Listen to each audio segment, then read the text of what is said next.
Chicken they grow for day.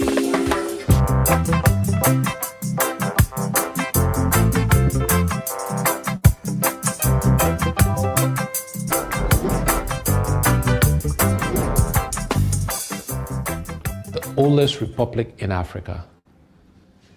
And yet, we're one of the least developed countries on the continent, and indeed one of the least developed countries in the world. And I say to you, my fellow Liberians, we deserve a better Liberia. We need to ask ourselves some fundamental questions. Why are we where we are? Most Liberian homes don't have electricity. Most Liberian homes don't have running water. Most Liberians are unemployed. These are things we can change. These are things we should demand of ourselves and of our leaders. We, as Liberians, cannot keep doing the same things and expect different results. We cannot keep electing and selecting the same kinds of leaders with the same kinds of experiences and expect Liberia to change. We have to do many things differently, and that starts with selecting and electing new leaders who know how to create jobs, who know how to grow the economy, who will prioritize the Liberian people first before they prioritize themselves. And this is what I offer you, the Liberian people. The other universal truth that I want to share with you, my fellow Liberians, is the best predictor of future performance and future behavior is past performance and past behavior. And again, I ask you to look at my record of job creation, of success, of managing large budgets without one penny going missing. All of these things you can look at and compare to the other candidates. And again, you will see that my past performance and past behavior is a good predictor, a good indicator that what I commit to, we will deliver. There are 5 priorities we have, and we call that the what's. And then there are 5 things we call the how we'll do it. And those priorities are as follows. Our first priority is infrastructure. Simply put, it's electricity, it's roads, it's water, and it's internet and cell phone connectivity across Liberia. We have to have to invest in infrastructure. That is the top priority. That's the basis on which we can and will do everything else. The second priority for us is job creation. There are too many unemployed, underemployed, and unemployable Liberians. The unemployment rate is over 85%. And therefore, job creation is our next priority, creating jobs for the Liberian people. The next priority is agriculture. We are a country that do not fear ourselves. These are things we can do for ourselves. We should be producing rice to feed ourselves. And my commitment is that by the end of my first term in office, we will be self-sufficient in rice production. And within education, we are focused on vocational training, teachers training, and adult education. But we have to educate our young people because, again, that's how we can help them create jobs. That's how we can train farmers. And so these things are all linked together. And our final priority in terms of the what's is health. Because you can have good infrastructure, you can have a good job, you can feed yourself, you can have great education, but if you don't have your health, it doesn't matter. And so health is our fifth priority, and there we're focused on primary health care and preventive health care. So those are the what's we'll do for our people, for the Liberian people. How are we going to do these things? The first how is we want to engage Liberians differently in the transformation of our country. We call this hearts and minds.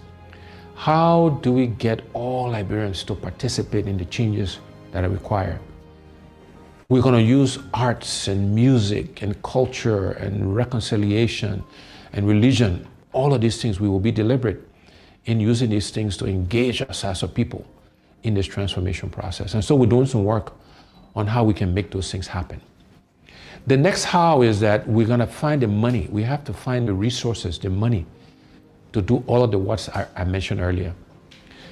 And the way we'll find the money is first, we'll go after waste in government. You know, we spend a lot of money on things that we don't need, or we pay too much for things that we do need. So for example, I believe the vehicles we buy for our government officials, we spend too much money on that. We should reduce the number of vehicles, and we should buy less expensive vehicles for our government officials. We need to reduce how much they make so we can pay teachers and civil servants and police officers and the military officers and healthcare workers, people who actually do the work. We need to pay them more money and reduce the gap between those at the top and those who actually do the work. The other way we'll find the money is going after this thing called corruption. You know, corruption has been the bane of our country. Is the primary reason why we are as underdeveloped as we are today. And we will aggressively go after corruption. The first thing we'll do is we will appoint a corruption czar, a minister in charge of corruption in the presidency that will coordinate all of the agencies that are meant to find corrupt officials. Secondly thing we'll do is we'll make sure we are giving the resources, the money, the right people, the right logistics to the anti-corruption agencies, the LACC, Liberia Anti-Corruption Commission, the General Accounting Office, the Public Procurement and Concessions Commission. We will make sure they got the right resources to go after corrupt officials. After that, when we find people who are corrupt, we will prosecute them, we will put them in jail, and we'll seize their assets. It will not be good enough for you just to resign. So those are the things we will do to really go after corruption. I have committed that I will not take a salary. The salary that is paid the president, I will allocate it towards helping to fight corruption. That's how important I think it is to us. And then the other way we'll find the money is we'll make sure we're getting full value, the full monies we're due from our natural resources. We'll look to exploit other natural resources so we can get the funds required to fund healthcare, to fund infrastructure, to create jobs, etc., etc. So finding the money is the second how. The next how is we want to create a government of inclusion. We want all sections of our country to be represented in the government. We want opposition political parties to be in government. Because we believe that having a government inclusion will help all of us make the right decisions. It will make sure that we're spreading the resources of our country across the entire country. And then the last two hows, one is growing the private sector. We will focus on growing the private sector so Liberians can primarily benefit from that growth. No longer should Liberian business people be spectators to our economy. And we want to actively support Liberianization and encourage and provide credit and other facilities to Liberian businesses so they can participate. And last but not least, we will use technology. We'll leverage technology to help us achieve our goals. So those are the what's and the how's. But let me end by leaving you again with these two universal truths. One is we cannot keep doing the same things, my people, and expect different results. We cannot keep electing the same people with the same experiences and expect Liberia to change. We need to elect and select different people to lead us, to serve us, to help us manage and run our country. And the other universal truth is the best predictor of future performance and future behavior is past performance and past behavior. And on those two counts, I believe I stand head and shoulders above the other candidates expiring. Together, we will change Liberia for the benefit of all Liberians. We will transform our country. We will give us a new start, a fresh start, so that all of us can benefit from this country we love. I thank you. God bless you. God bless the Republic of Liberia. Kokolioko, chicken they crow for day.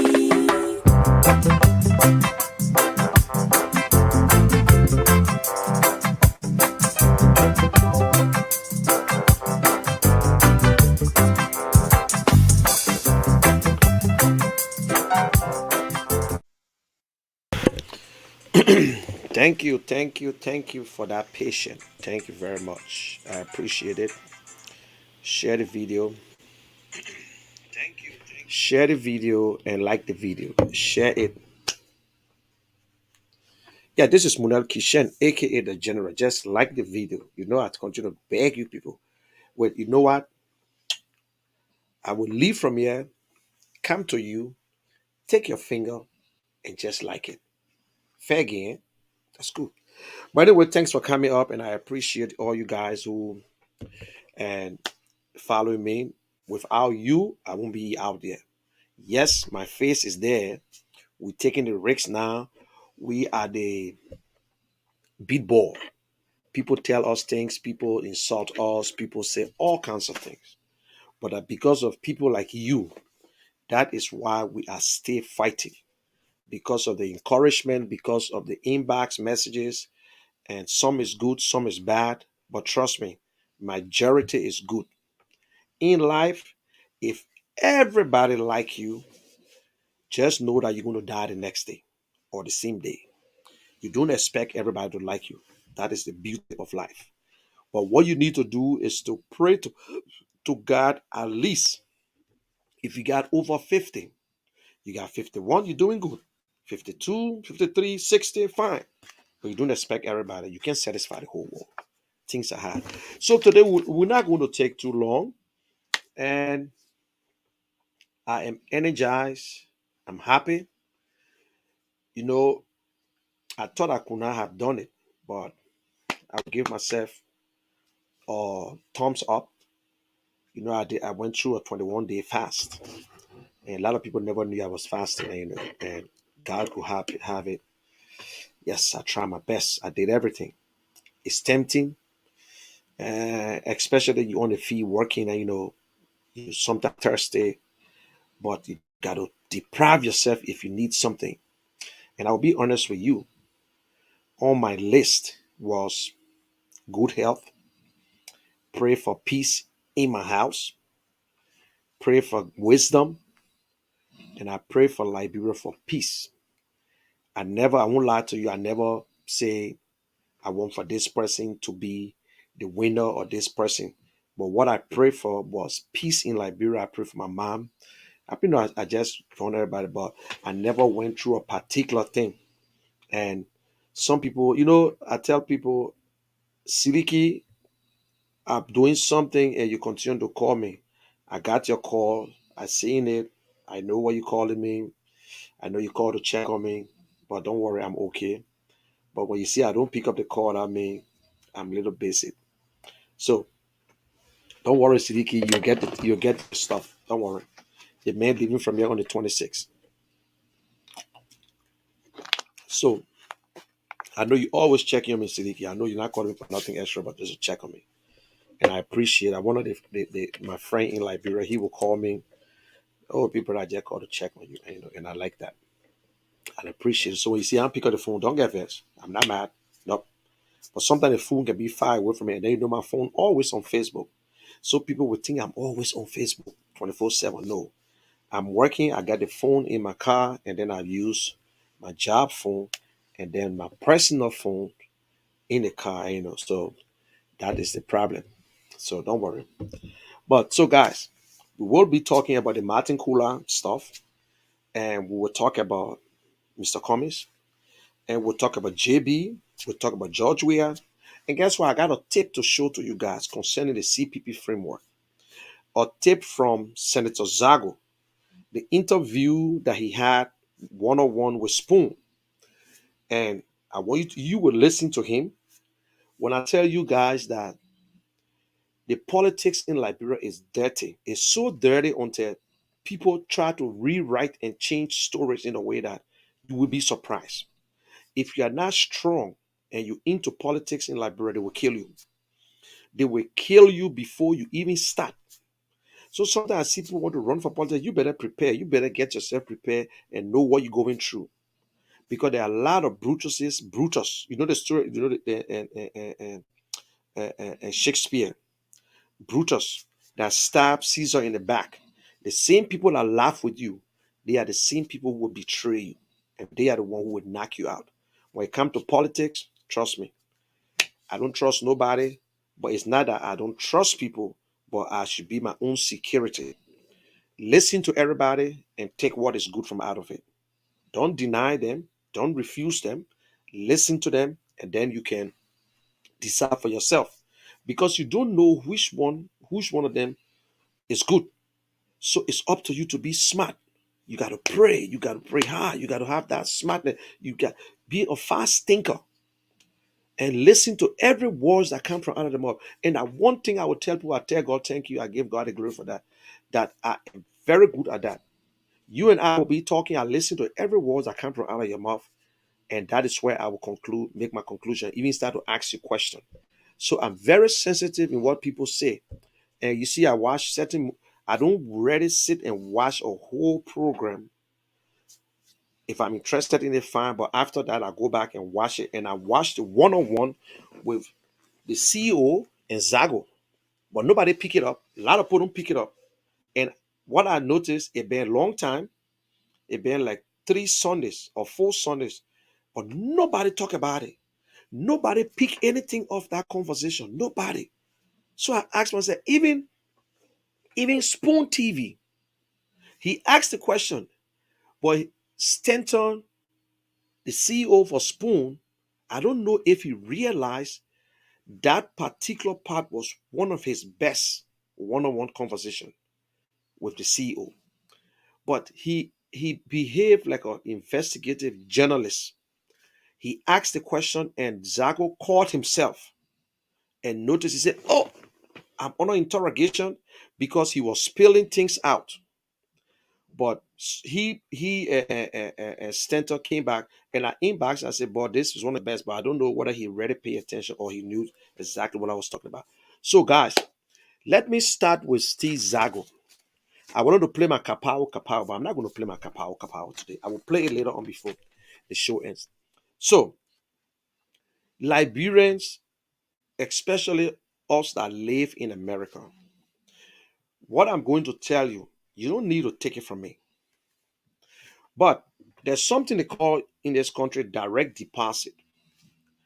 Every one of us that work with companies, they have something called direct deposit. Once you sign up for a direct deposit, and I show there's the same laws in Liberia, the direct deposit go through a bank. If your companies agree that I will pay you through the bank, the company pay little fee to the bank. The company has right to send money to you, and it has that same right to take it off if they overpay you or there's a mistake. It happened to me 2 times. One, I was overpaid, and when I saw my check, I said, "Oh, I use it." They came back. They said, "Oh, Monel, we overpay you guys." And I was not the only person. I said, "Okay." I told her, I said, "But I used the money already because I don't because it's a direct deposit. I don't care because I'm not hourly guy, hourly technician." So they took 3 pay period to subtract it because I was still working with them, and they made a mistake. It was not one mistake. A lot of technicians had that problem, and it was good. And when they pay you more, and they took it out. One time again, they put money into my account. I saw it there today. The next day, it reduced. I said, but what's going on? Then I asked, they said, "Oh no, we overpay you again." And then I saw my real paycheck. They will go in there and take it out. Now, this is my problem. In Liberia, they have a direct deposit. Let me tell you, when a man resigns, I don't want you to take my word. That's my opinion and that's my view I'm giving. Don't get pissed off and don't think that this is politics. I will not back anyone who tried to steal. But no one, Martin Kulaga, no, he committed no crime. No crime. Your company, if you use that money, your company will not take you to jail. They will not prosecute you. They will take the money back from you. If you're not working with them, and for some reason they mistakenly pay you, they will call you back and say, "Listen, we put this amount of money in your account, but we mistakenly pay you, so we need it back. You got to refund it." Sometime what the bank will pay that money, and you will have to pay the bank. You will pay the bank back. Now, they're not going to take you to court. But if you can't pay, what's going to happen? That is when they take action. Now, this money is not for DeLong. I see some Liberian people on custody. "Oh, we need our money back. DeLong should sue Martin Kula." DeLong has no right to even sue Martin Kula. That's a government money. Now, the government has the right to go after Martin Kula for this money. They will not prosecute him. They will not take him to court. They will tell him to bring the money back. They will go into the account. If the money is not there, they will say you should replace the money. The money is not for DeLong. But this is the part of it. And what I gather, and it's 100% fact, DeLong, three guys, three, three guys, thank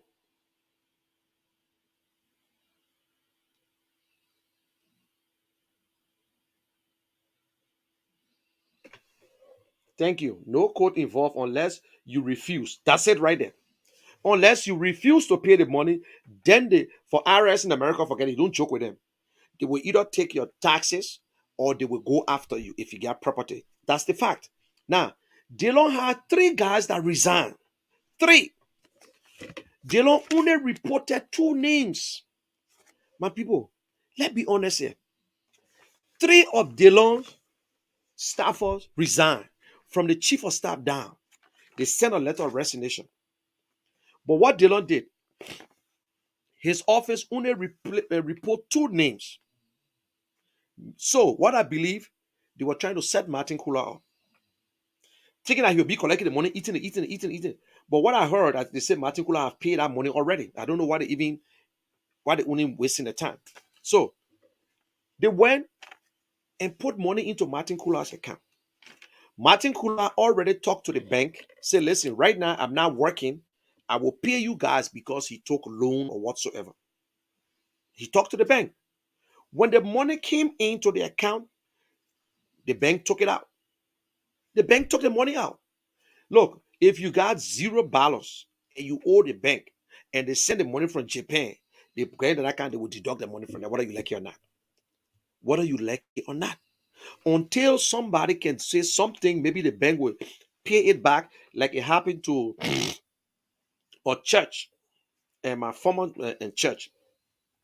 They deposited $25,000 for insurance. All they thought that this insurance was supposed to be for the church because the thing fell on. But the owner of the building is the one that had the insurance. This man push. He said, "Oh no," he took it to court. He said, "No, but the insurance for the guy," which is true. The insurance was for him. But the church have already used, I think, $6,000 from when they paid the jester and whatsoever. So what they did, the bank gave the money back, and we had to pay the $6,000 that we used on that money. Then go to court.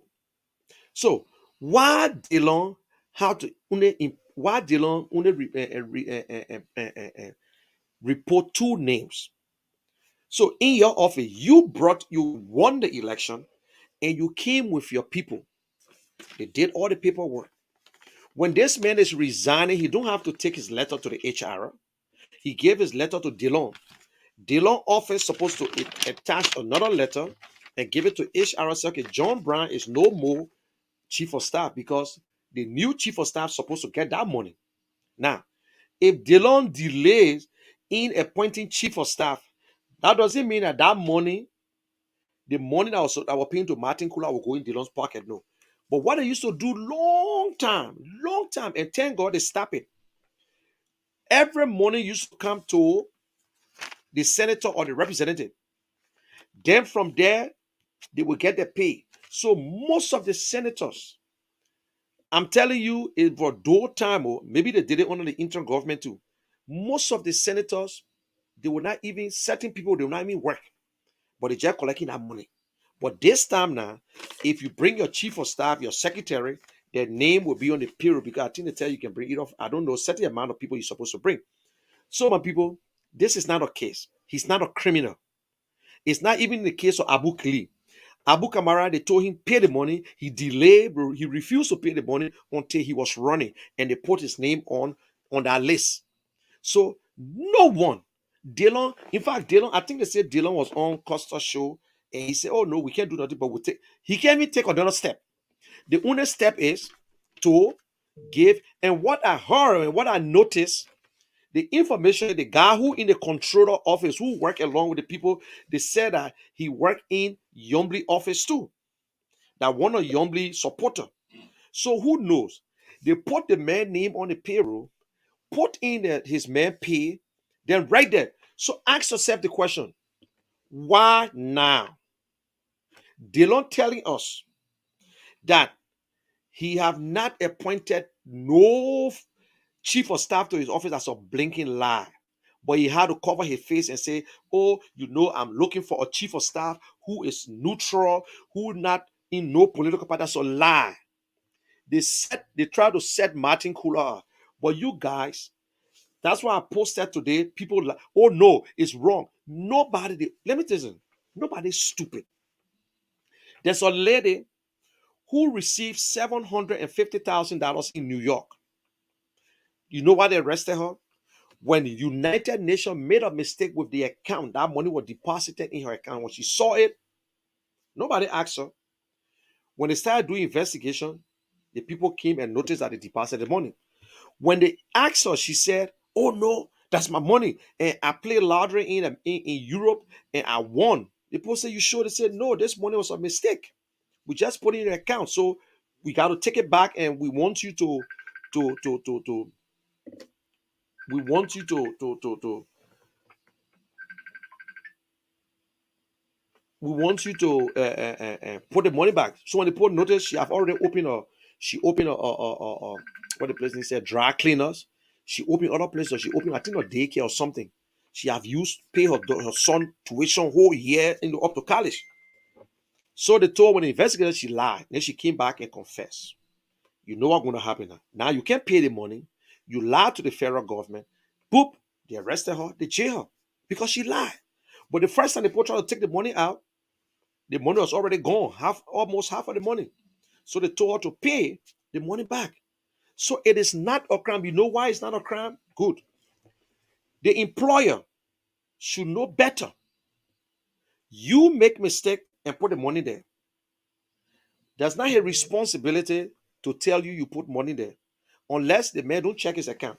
Now, if Martin Cooler was going to go into the office and sign for his check, it's a fraud. If Martin Cooler was going to go into the office there and say, hello, yeah, I came to get my December check, and he's not working, and he signed and received the check and cash it, they didn't need to argue with him. They were arresting. But you got your account. That is why they will tell you, once you got a direct deposit, your employer can go into it anytime they made a mistake. If they put something in, they can take it back because they pay fees and you gave them the authority. Why you think you can give your people 3 different accounts and say, I need a direct deposit, put 10% of this money here, put 5% on this side, and they do it for you? So just how you tell them, say, put it this way. If I'm supposed to put $10 and I'm mistakenly put $5 and $15, I will call the bank and say, listen, that account's supposed to be 10. Please give my $5 back. It's not against, and nobody going to hold you. Nobody. So Liberian people, please get over it. Let us be smart, especially unless you never had a direct deposit before. Even the IRS can give you over plus. I know, in fact, one time my wife, she was unemployed she was unemployed, I think for like 2 or 3 months.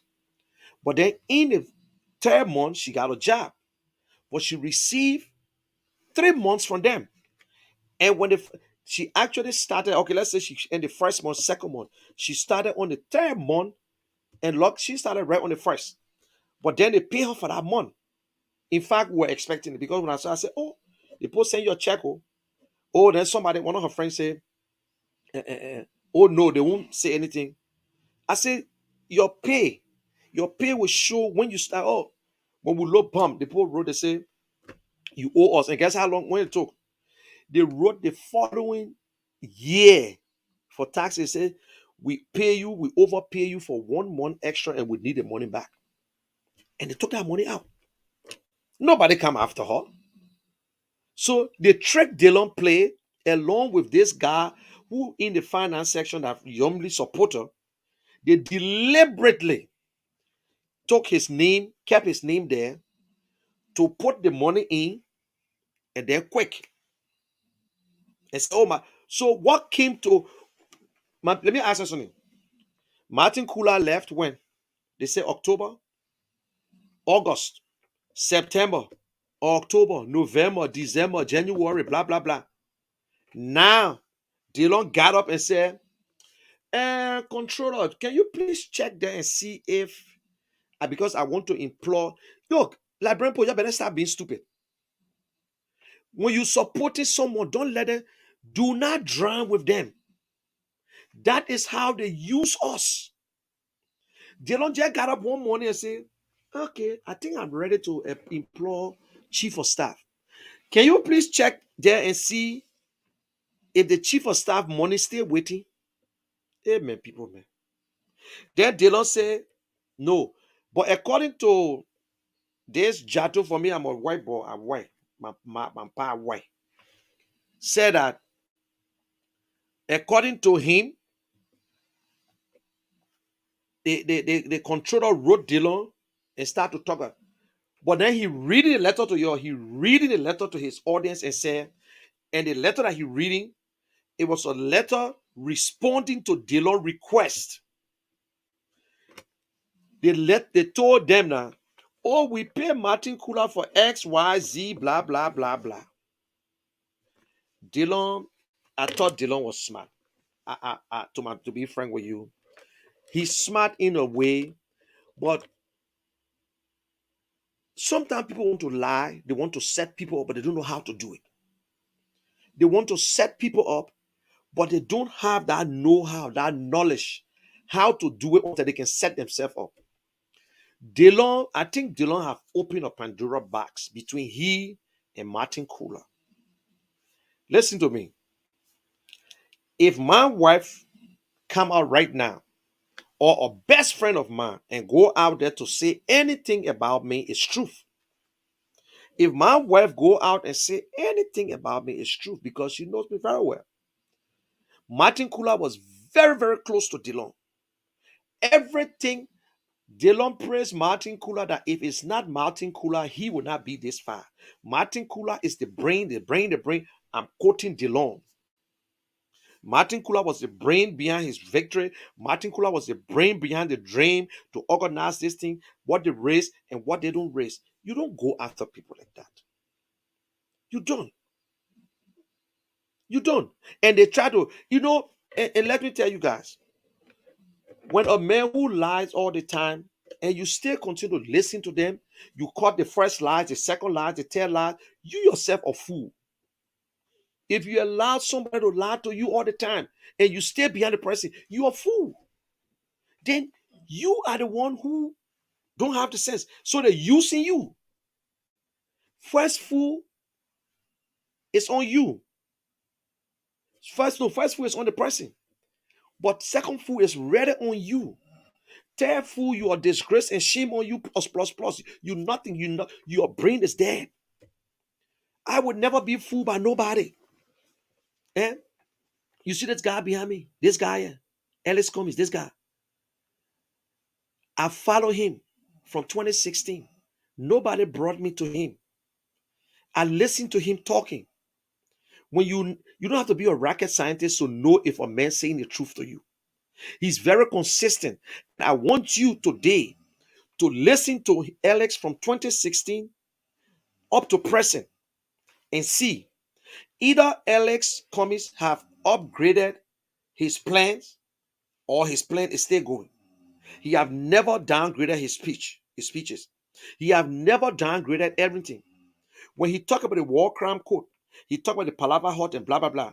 When this time when you ask him, with all the information that he got now, he believed that there should be another process.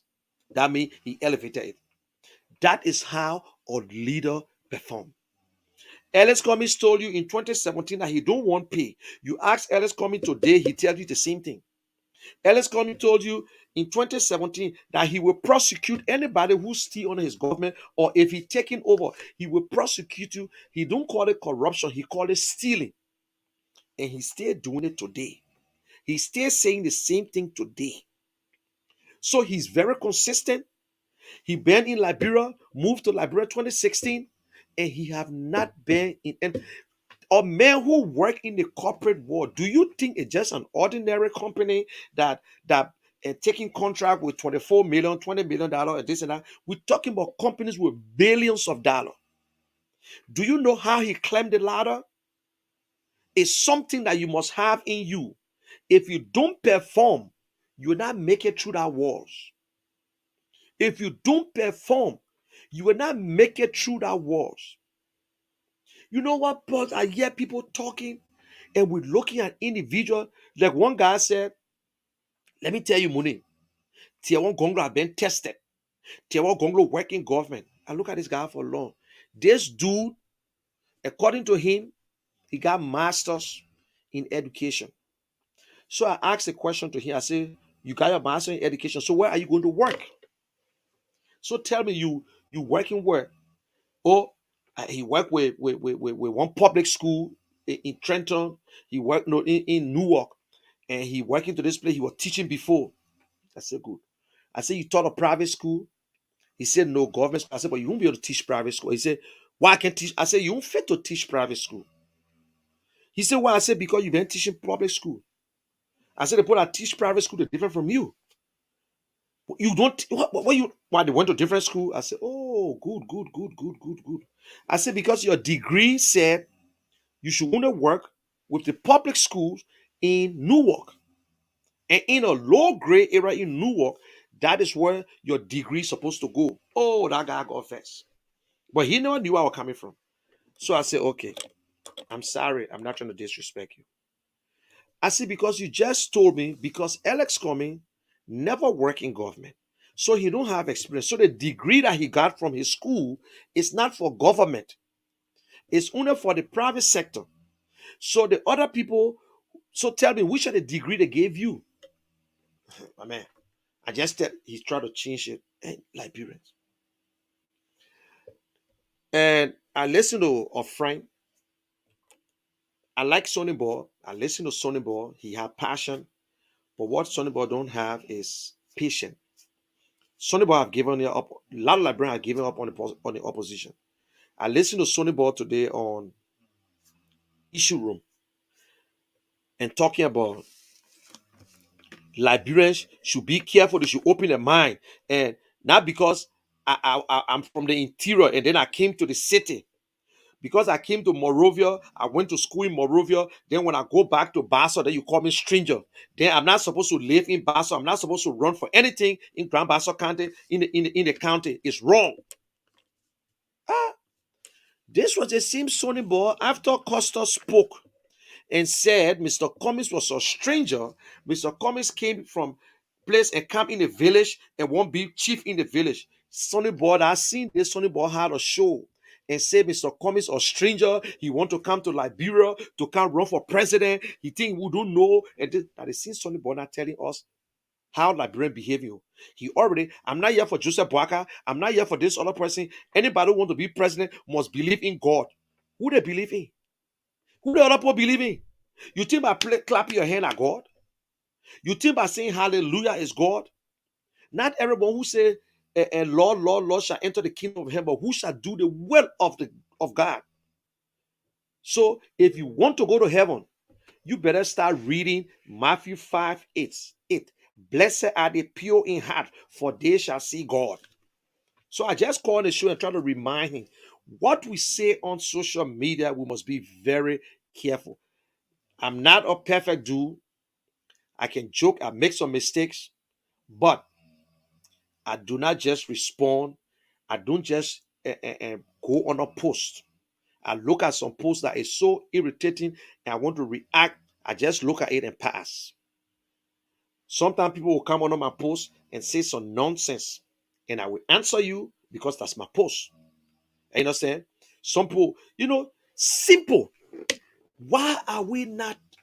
Look, wisdom, you don't learn it, you don't get it from school. Nobody will teach you.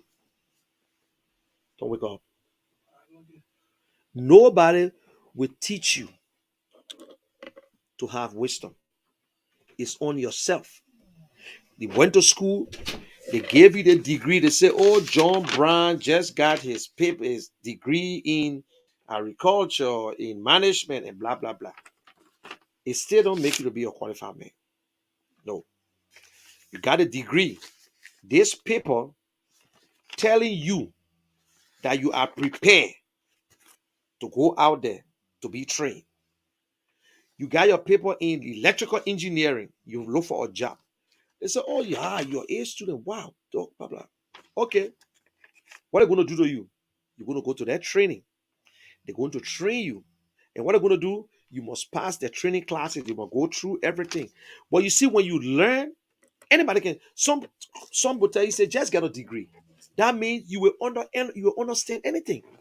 When they tell you certain things, you will know. But if you don't have that education skills, and sometimes, and the foundation, if you get a good foundation, when you open your mouth for it, you get PhD. And you look at other people who went to school. I listen to people. Some of them say they got PhD, they got masters. When they open their mouth, what comes from out of the mouth? I ask myself the question: it is true they either pay for it or they just decide to get it. And they got some people who can write, but they can't speak. They got some people who know how to speak. Sometimes they can't write, but somebody write for them and they know how to present it. They got some people that know how to explain. Everybody, God gave everybody a special gift. You know what I'm saying? I listen to people talking about this whole Martin Cooler thing. I start getting mad at myself. Why are people not explaining the right thing about direct deposit? Who telling me that when you get direct deposit, they can't take it from your account when you put a mistake? Because I'm not the one who told you to put the money in my account. You put it there. You put the money there. The only kind of people go after you, the kind of thing, if that's some drugs money, right in America, they got some people who gave you fake check. They will tell you, say, oh, I will send you the $5,000 check. Then you can cash it. You take 1,000 for yourself and send me the other 4,000. They fool you, they put the money as somebody real check. Now you cash it into your account. When they get to know that's a false check, guess what's going to happen? The bank going to take that money from your account and pay back, then they go after you. Sometimes when you're going to cash that check, it's a fake check, you lock it and cash it to the bank. But not on direct deposit, nobody. But when you refuse to pay the money, that is where the law comes in.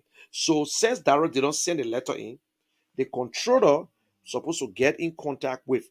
But if I'm Martin Cooler, that money I will send it directly back to the bank or whatsoever, and let them go and take it from there. Because if you go and give them a certificate, I think he gave them a certified check already. He paid the money already. So let us stop this nonsense. Let us stop this political witch hunt. And that is what Darius Dillon did. And some of you people who supposed to be smart enough don't understand it. You're all on. If the people are in Liberia don't know, I say I will listen to the call. Martin Kula need to go to jail. Dillon should take Martin Kula. We need our money back. Heron Costa say we need our money back. That money is supposed to be for the Mosrado County. Who told you that? Who said that? You think because so you telling me that if Dillon don't have a chief of staff, he's supposed to receive the chief of staff pay? That they see corruption. That is why they stop it. They said that give us the names, we will put it on the payroll and we get it. And which is true. I'll be honest with you. There are people who receiving checks in Liberia, not living in Liberia anymore. Yeah. They're not living. I can remember when I left from labor ministry during the April 6th war. I went to Ghana. I was in Ghana for 8 months. Don't you know Tom Oyusa was on the same ship with me? May his soul rest in peace. On Buck Challenge. When I went back to Liberia, the good thing is that they gave us ultimatum. Those of you who work with government, if you do not return to Susotan, know that you will lose your job, soon. So I got back on time. So the 8 months that I was out of Liberia, somebody was collecting my check. One of the paymaster from finance ministry I used to go around to pay. So, that government, because of the war, so what they did was they said, okay, because some Liberians got on Buck Challenge, they left the country, so they went for safety. So the interim government gave a year that if you don't show up, that means you're out of it. So they're giving people time because they say some people left from Liberia, they got stuck in refugee camp and they want to come back, no money. So I can remember Tom Wu was going, say, man, hey, you don't come, you out. But luckily, I spent 8 months in Ghana. When I got back, no check. I asked the personnel. The personnel said this one. The other person said they start pushing me around and went to finance ministry. They went to finance ministry. One guy, I will not call his name. This dude was having fun with my checks. I just went to the overall pay master and I explained my story. And what she did, she asked me if they want issue. So they were trying to discipline it. So I just used to wait for him to check too, but the check out, they give my money back. When they check out, they give. But they order them the same. Don't mind, order them the same because if that any other person, they will fire him. But I didn't say nothing. The only thing was, she said, we'll seize your check, but the guy still had his job. I was still working. I had my something. And then that's it. So the guy, I had my check, collected that money. I think some of the check was not even paid. I can't remember collecting all the 8 months checks because the money was nothing anyway. So you see, that's it. Now, let us go. You're still waiting for Joseph Boaka and Joseph Boaka is supposed to come out and give some. He's supposed to talk to Liberian people. That what they say. That what they say. But the information that I'm getting, they say that release that came out the other day, it was done by Unity Party. The information that I'm getting, the one that they came out and they were reading it, and Joseph Boaka condemned this and condemned that and condemned the other people and condemned this other people. It was not Joseph Boaka that out of shame that make them to come and put it out. Then they say Mr. Boaka will be speaking in a week. The last week. He said in weeks. Which Aaron Costa said yes. He said that in weeks. But you guys, y'all be careful. before Joseph Waka disappoint all of you. I don't think the woman going to run. I don't think so. The information we're getting, no sir. And we're waiting for the court. You're listening to Serena Cephas. You see, my people, how would not say this is a political game that they're playing? While Serena Cephas will be putting up statement and trying to intimidate the judge, if it's in a different or nice country or country with laws, long time that case, the judge will throw it outside. You can't be the judge and a jury and an executioner. That's what Serena Cephas is doing. You going out, you putting statement up and making and saying all kinds of things. It's wrong. It's wrong. My people, let me tell you something. That case is in the form of misdemeanor.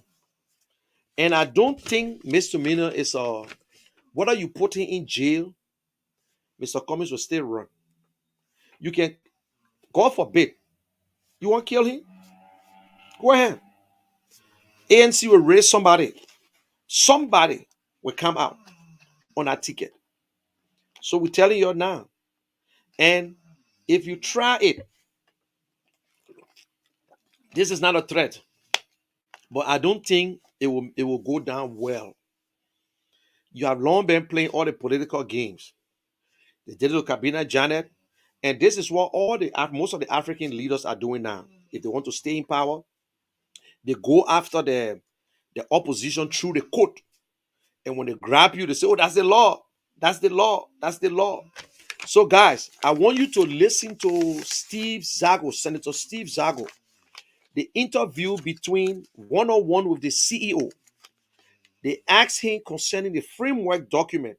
It is not edited. I cut the exact part that I want you. There is nothing there that I edited. He talked about the ANC and he spoke his mind, but he caught himself that, this man trying to, it will be like around, I think, 8 or 9 minutes. So I want you to listen and you be the judge. You be the judge. When we told you that Mo Ali went around to get the signature and whatsoever, listen to him, and he knew that he was getting somewhere, he cut it off. So please listen to this tip for yourself. Thank you. Stand by. Monrovia. Spoon gonna tell you what is happening in Africa. Africa. Just to spoon you and know. If the children crying for starvation, just to spoon. You want to get a news update, my brother, to spoon. Where do you think we are with Mr. Cummings going to court and everything surrounding him on the framework document? UA is suing him because of forgery. Talk to us, please. I think we're not doing well. We're not selling well, Mother May. It's unfortunate. I didn't envisage this. It's not what the forefather envisages. It's not what Broskin saw. I think it's unfortunate. We should become this far. And in my mind, too, my honest thing is that I don't think government chief prosecutor should jump to the thing as though it's a priority. I mean, there are several priority issues. There are several cases in the docket. Why want to fast track this? I know that when there is forgery or the application, then you don't issue with the state. But that's an issue that you don't make a law that is priority. Let all our junior legal partners at the prosecution unit handle that. But when you make a law like you got something at stake, you make a law like a determination of that case, if it's not done, the sky will fall. I got a problem with that. But another thing too, I got a problem too. I also think that the ANC did not handle Cummings well. They did not handle him well. They did not help to navigate and taking through a civil learning. Somewhere in between, they allowed too much of slips, leakages. I mean, that's my own personal opinion. And so I would think that we can put this behind us so that the CP can live a true meaning. There are those invisible hands, and I can see their fingerprint on it. They do not want to see the CPP. So they are paying the CPP, got different motive, different intention.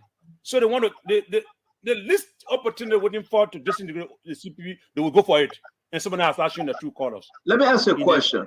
Yeah. The lawsuit said that Mr. Ewing said, listen, the document you presented to NEC, I didn't sign it, or the one that I signed, you didn't submit it. You submitted something different.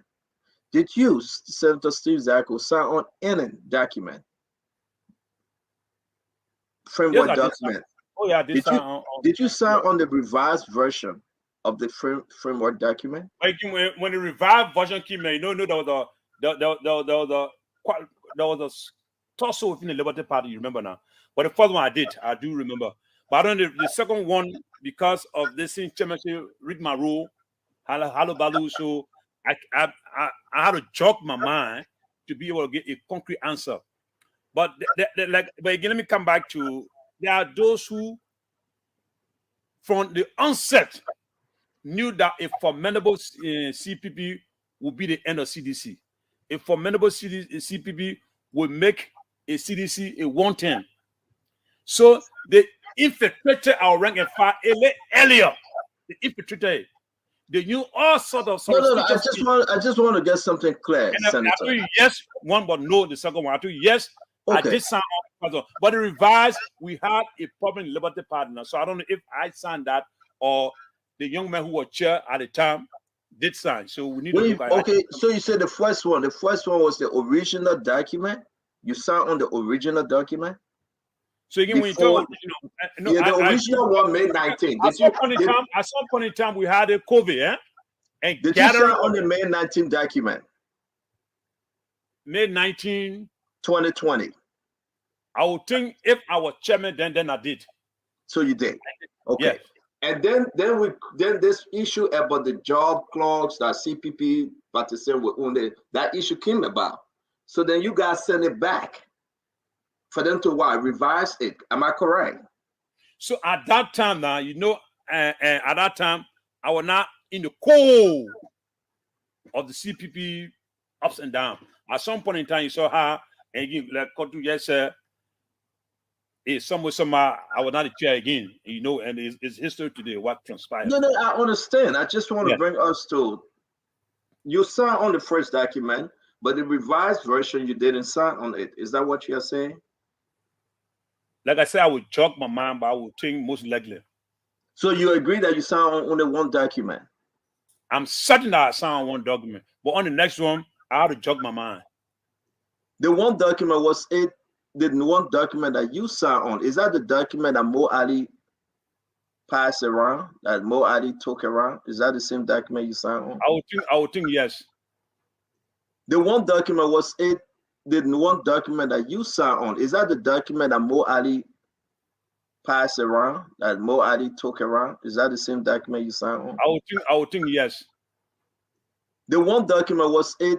The one document that you signed on, is that the document that Mo Ali passed around, that Mo Ali took around? Is that the same document you signed on?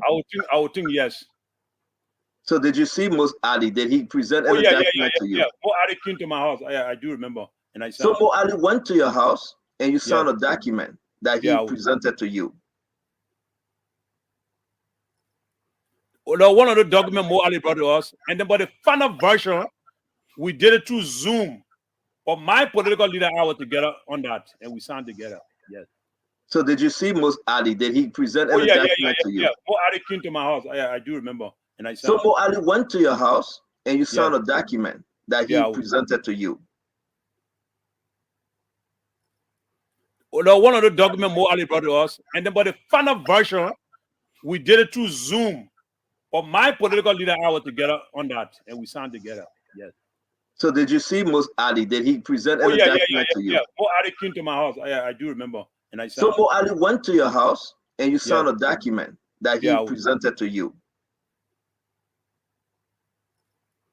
Well, one of the documents Mo Ali brought to us, and then by the final version, we did it through Zoom. But my political leader and I were together on that, and we signed together. Yes. Okay, so the one that Mo Ali took to you, can you talk to us, please? What kind of document you No, I remember won't be was able, it? I won't be able to talk to you on the details. That'd be earnest. There have been lapse of time, so my memory may not be able to catch the details. So maybe you want to give me some time to check it up and How refresh. many copies? How many copies did you sign? Mr. CEO, I will now cross-examine me now. No, I'm not. No, this Yeah. is just a free yes or no answer if you want. So the case, to some extent, is sub judice is in the court. I don't want to be specific on answers, but I can give some generality. I do remember that, yes, we interacted with Moali. I do remember that there was this one that we nearly signed the political leader are, and then we had a Zoom meeting. Yes, I do remember the details.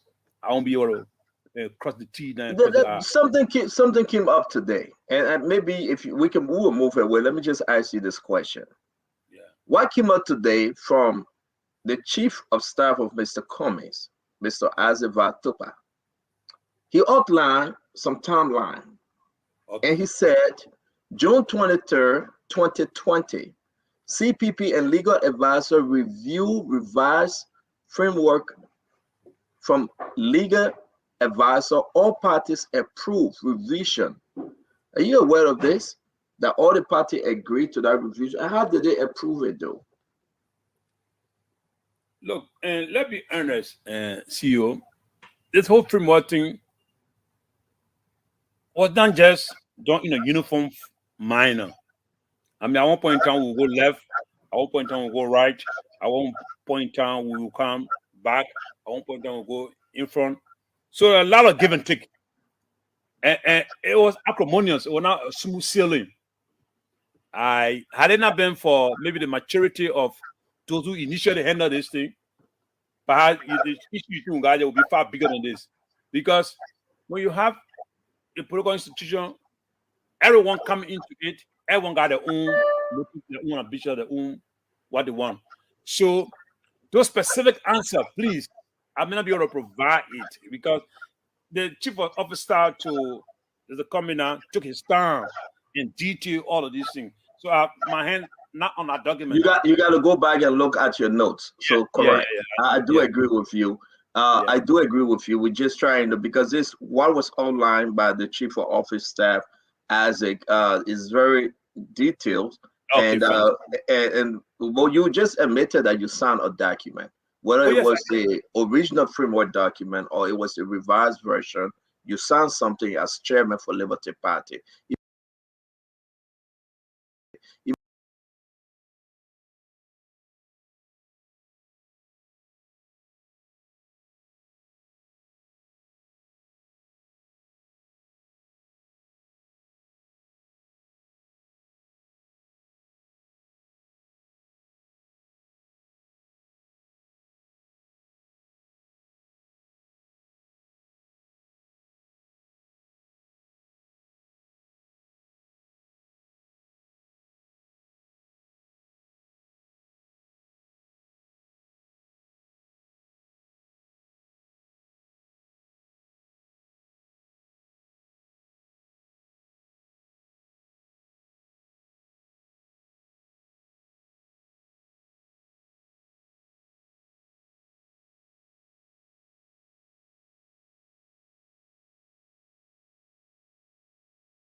I see what. Thank you. You know, I just noticed it before you. Oh, thank you, man. Thank you. I appreciate it very well. Guys, you see, let me see if anybody. Let me see so that I can look at the comments. Let me see if anybody made comments here. Can't you? No, sir. Can you read a comment? I am sorry. No, no. This is the problem here. This is the microphone, and I'm mistaking it. Oh, who calling it now? I using this microphone, but I'm mistaking it. Shut the microphone up, and I'm looking on my software. That's saying that. Okay, I am sorry. Now you listen to Steve Zago, and this is what we have been saying that Mo Ali was the one who went around with the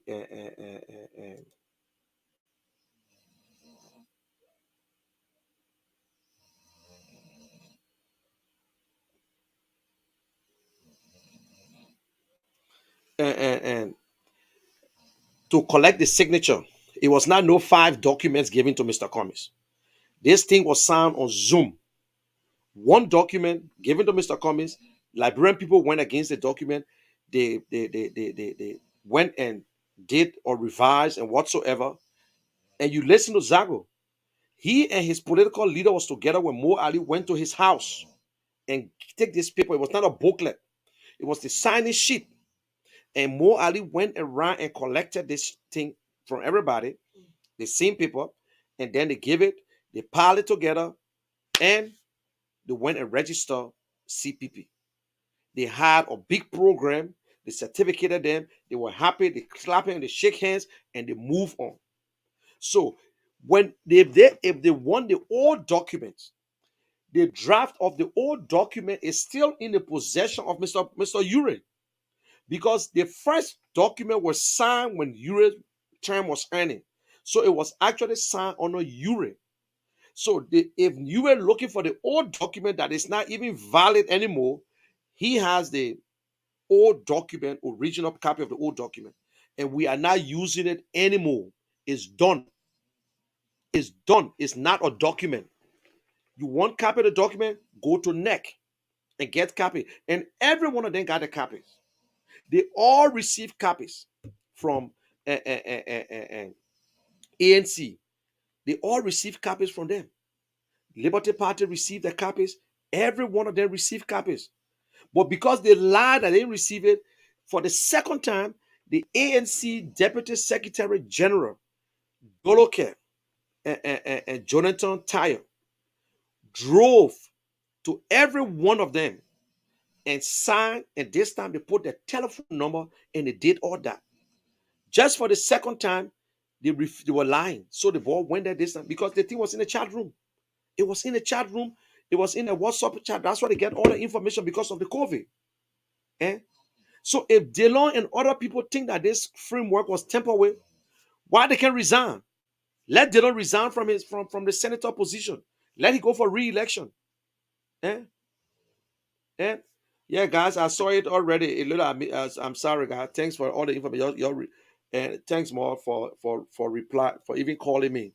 Yeah, yeah, yeah. Thank you. I know everything's okay. I know everybody can hear me there. Eh? My, you talking about criminal? You okay? Can you guys hear me, please? If you can hear me, please let me know. Let me check my thing from here. I'm gonna say I blunder. You're sorry, man. You're sorry. I beg you. Yeah. Okay, good. I know you can hear me now. That's good. Yeah, I can see it. Okay, good. Okay, so you see, there are a lot of information out there that we will play when it comes to all these things we're playing court. Y'all listen to the one where Henry Costa lied that this real document is April 25th, but the document started from the 19th, but he said April, and the one that Yombi got, and they feel the young Henry Costa said, we got a document in our possession. We got it. But we just want for Mr. Cummings to bring it so he incriminate himself. So let me ask you, why waste your time You say I'm a criminal. You got evidence that I stole money. Why are you keeping this evidence? Why you can't just disgrace me? Why you can't just publish it so everybody will know? Eh? You say you got the evidence. Release it. Today you don't got document. Tomorrow you got document. Liberian people, what we doing? Eh? You listen to Zago. Zago was speaking indirectly that people were within the CPP who don't want the CPP to hold. And we can see the prints all over it. He did not accuse Mr. Cummings. But one thing he said, and I want to be upfront to we at the CDs, we the ANC people, we never did it right. Our communication and our messages were not right. And you know what? I will exempt myself out of it. Because everybody knows since this CPP document started, people know sincerely what I've already been doing. I've been breaking it down. Listen, I'm not your big guy with your thing. So, but other people trying their best. Don't get me wrong. Few of us continue to speak on it. Few of us continue to speak on it. You know what I'm saying? If we're not going to talk, all these things was not going to go that far. Other radio stations, even the SKTV spoke about it. Yasini spoke about it. You what about name? Duke. But without many, even in Liberia, they were not really giving the message. Listen, I will be honest. We cannot be supporting Mr. Cummings and think Mr. Cummings should be the one to be talking about these things. We need to go out there. We need to talk about it, my people. Seriously. We acting like the Democratic Party. When the Republicans ready to lie on you, they lie. When they carry one lie, all of them carry lie. Please like the video, man. Yeah. But for us, we won't be acting like Mr. General Man. Why you say that somebody slap you? You can't tell the people say they slap you. Why we should sit back and say we shouldn't fight? Why you want to wait for last minute of time to fight? Eh? There's a saying. If someone takes stick and shove it to on your butt so you can sit, take the stick and shove it under their feet. So they will not sit, they will sit and they will not be able to walk. Why are you walking around but you'll not sit? Listen, do not allow these people because they are good at it. The UP, all these things that UP is on it. They are good. They know how to carry propaganda. That how they went through Ellen and what they did with every people. Now they are lying. The new slogan. They say, oh, that Ellen Johnson supporting Mr. Cummings. Oh, that Ellen Johnson doing this. Now they tired now. They want to bring that whole narrative. Liberian people know the secret.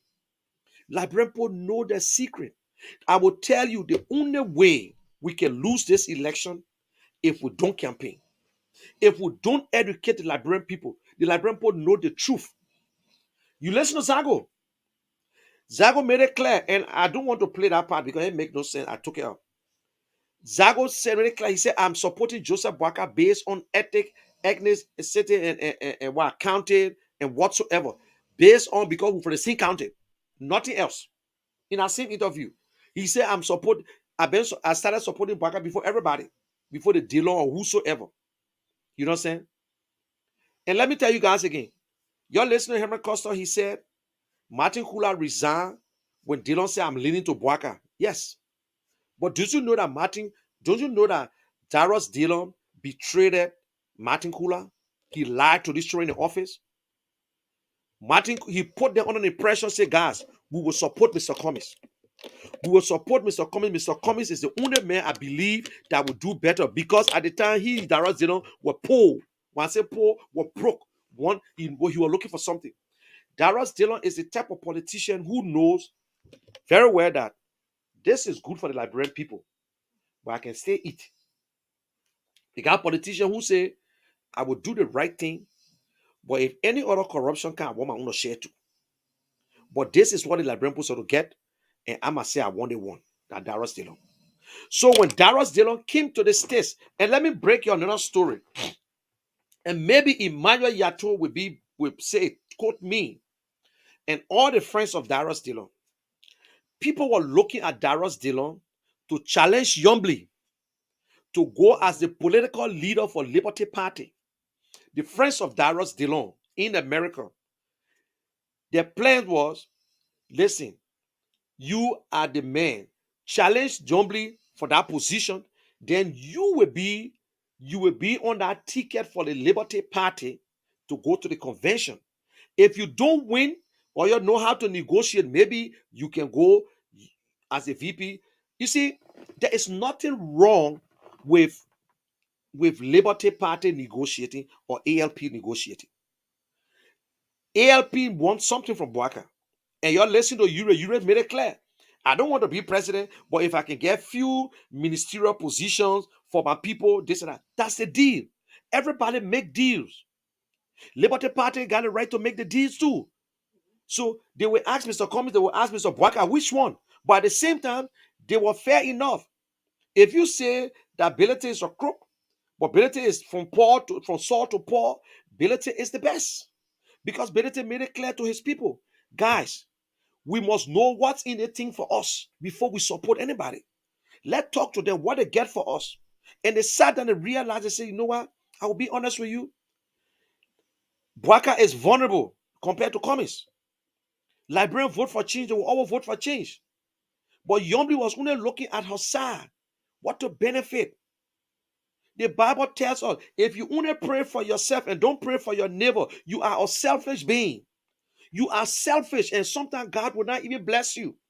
Do you ask yourself, I make 25, I make $50 an hour, but I'm broke because you mean, because you refuse to help. That's why you broke. You know what I'm saying? You so selfish. You only concerned about yourself and forget about the other man. But when you pray for other people, God bless you. If you pray, God, please help my enemy. God, please do this. Like your enemies, sometimes you pray for your enemies and they will fall to your feet. You don't pray and tell God to punish your enemies. No, you pray, God, let God open their eyes to see that they will see you. And when they see, they say, wow, I hate this guy, but the guy still smiling. That is how Mr. Cummings been treating them. You never want to hear Mr. Cummings criticizing Ure until now. You never want to hear Mr. Cummings criticizing Mr. Boaka in a bad way or to say in a vicious way. No. Just recently, Mr. Cummings will start pushing, say, but be tough. Let's be honest to ourselves. We got all these things here. We want good for Liberia. Which of the politicians going around telling us about Liberia? What did happen? I remember on my show, I had this guy and we had a conversation. I said, I wish George Weah would listen and just call for all the professional Liberians around the world. Doctors, engineers, teachers, this and that. Call for some of them, spend that money, transport them into Liberia.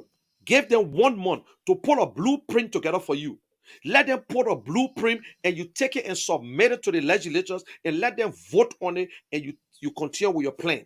Any government that come in, they will follow that plan. And guess what? Our listener, Mr. Cummings, he said, my plans that I put in his blueprint, when he is the standard bearer, he will build on it. That means whoever now, because when you are a standard bearer, you know your team. You will work on it. And when I'm president, I will present it to the legislators. They will look at it and review it and pass it into law. Then Liberia will have a blueprint like Talbot. Talbot was the only president in Liberia who had a blueprint and where Liberia was supposed to go. And let me tell you, President Doe, as much as we thought that President Doe was the only man who was following the Talbot blueprint. All the buildings that you see President Doe was putting up, it was from the Talbot blueprint.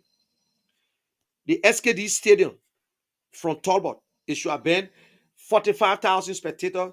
We went and reduced it because we thought that Liberians were never going to follow the football field. All the ministries that Doe were building, it was underneath his own president. The Free Zone Authority,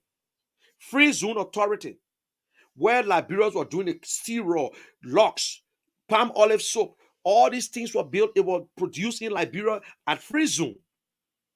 We had the Oreo, we had Packer Pin and Era Pin. Packer Pin was a Liberian company. You know what I'm saying? So all these things. But when the other people come there, Ellen Johnson came there, she did her own. She pays off, she throw all the other one there where she bring Joshua there too. He bring your own development. So there is no plans for Liberia. When you fly over Liberia, you confused. When you follow in Liberia, you see the small dorsal road that going somebody's house. You not see that one before? You drive it and you reach to somebody's front door in Liberia. I used to live behind the market. Car used to go all behind the market. We used to play kickball with the girls and play small little football at the end going to Balatan area there. Car can't reach there again. I drove all the way. I started right to Ruben Duncan house. The thing shrinking like this. In fact, one way, everybody now build on the road. No plans, no nothing. People building their houses. I went to one of my friend places in Banjo. Going to the house where the road stopped. They said, I go through the yard. That somebody yard who drove through. When that person blocked that street, forget it. You got to go on the other side passing the bush. No plans. Other people passing your yard. Say, hello. The man say, can I just pass? You find the person living room from the back door straight to the front door and pass. Just a West Point. No plans. But when they give you your deal, when you look at your deal alone, you say, damn it, like bro found. You will see the street around your place that day. You will see the street. You will see everything. But go look for it. Go look. No cornerstone. You can just look at the man place and say, I will put my cornerstone with a bomb. No law and order. So we don't have the plans. We need a leader with vision. Look. Tier 1 Alabama, man. But some people say, oh, Tier 1 too technical, man. Oh, they Cummings, man, yeah, my man, they may correct, but we know him that. So that the song they want in that old song. Yeah, say. Now I tell people, you're not wait. You ain't see nothing the election are coming. The thing that we're doing, I can tell you today for free. The investigation, some of us, the kind of information that we got. Oh God, yeah, keep me, oh, keep me. Kiase one open Kiase. La Brempo will ask the question. So forget it. Don't worry about Kiase. Don't worry about Kiase.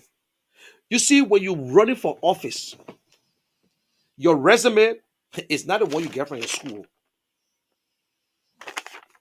We interview you. The Liberian people interview and look at your resume.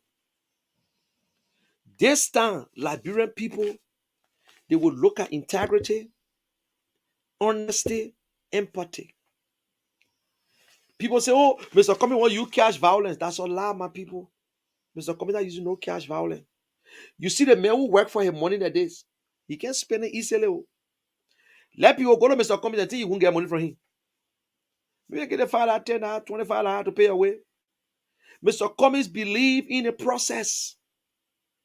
He believed in the process.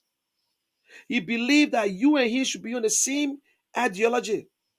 Mr. Cummings talking to a group of people, and y'all saw it the other day.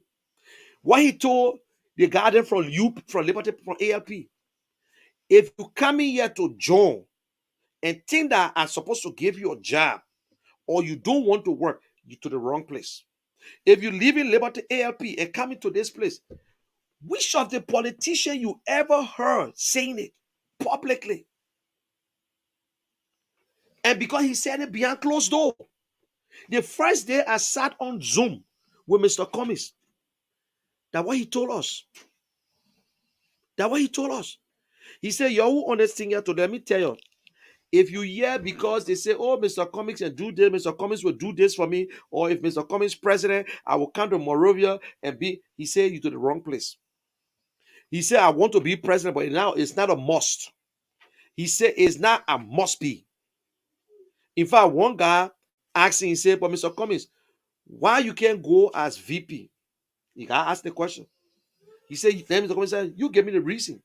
Oh, you know, people are saying that, and I support Mr. Cummings. Mr. Cummings said, listen, nobody run for VP. And which is true, nobody run for VP. Let me ask you, my people, you got two candidates running. Who's the best man to talk to the friend to run? Either Mr. Cummings will tell Mr. Boaka, can you go as my VP? Or Mr. Boaka can tell Mr. Cummings, can you go as my VP? They are the only two people that can talk. Whether I can go on news and say, let Mr. Cummings go as a VP, let Mr. Boaka, that BS, that nonsense. Who run for VP, my people? If anybody beg to be VP, begging you to be, let me tell you, I will go here as VP. That means you only looking at they say, maybe the man will die. or maybe I will be the next person. Wait for the man to come and ask you. Just how they asked Bwaka from Eli. That's how 1020. You see, that's how it's supposed to be. So Mr. Bwaka never asked Mr. Cummings one day, oh, Cummings, you know this thing here, we can work it up together. Let's put a strong team together. Because the old man was not interested and still not interested in it. When the old man will come up, you chase black car in a day, you'll find it. Look, all the problem in CPP today going to court and doing that Mr. Bwaka. That Mr. Bwaka is the problem. Mr. Bwaka, whether you want to talk for Cummings or not, you never heard Mr. Bwaka telling you, say, because Cummings never show up to the meeting. No, that his so-called dumb surrogates going around saying, and when Mr. Bwaka call meetings, you are disrespecting your friend. Eh? The other guy lying. He said in the CPP framework. That's somebody showed to me. They say in the CPP framework, you can recruit from your friend party that lie. In the CPP framework, they say everybody operate independently. We together when it comes to CPP together, but you still run your party. This kid that went to URE and now going to CDC, the one and Toba, where he said Ben Toba. Ben Toba came from where? ANC. Ben Toba came on radio and insulted Mr. Cummings, and he the one, yes. He and some guys, they said they were youth chairman or whatsoever, insulted Mr. Cummings. Mr. Ure paid them, and they left from ANC to ALP. They left from ALP to CDC. They're quick to forget. That's why I say Henry Costa, what is no problem? Look, I can't get Henry Costa $5 to campaign for me. He can be popular. I would never put Henry Costa to be my campaign team or my spokesman. You put yourself in trouble. Because Henry Costa can talk. You see people who talk and don't think. He speak out with his emotions. He don't really sit down and think. The same way Henry Costa sent a post out to Ava. He sent a post to Ava telling Ava that they were, I can't wait for Joshua to arrest you and lock your ASS out. I'm telling you, and I'm saying it. And I got a post here. See, that how wicked this boy is. Eh? That how wicked this boy is. He said, please go. No. This one. This one. Let me see.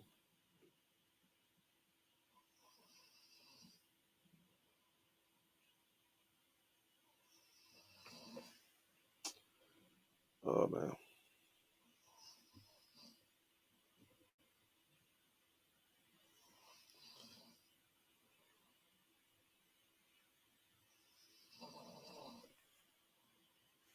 Open now. My phone said one. It one.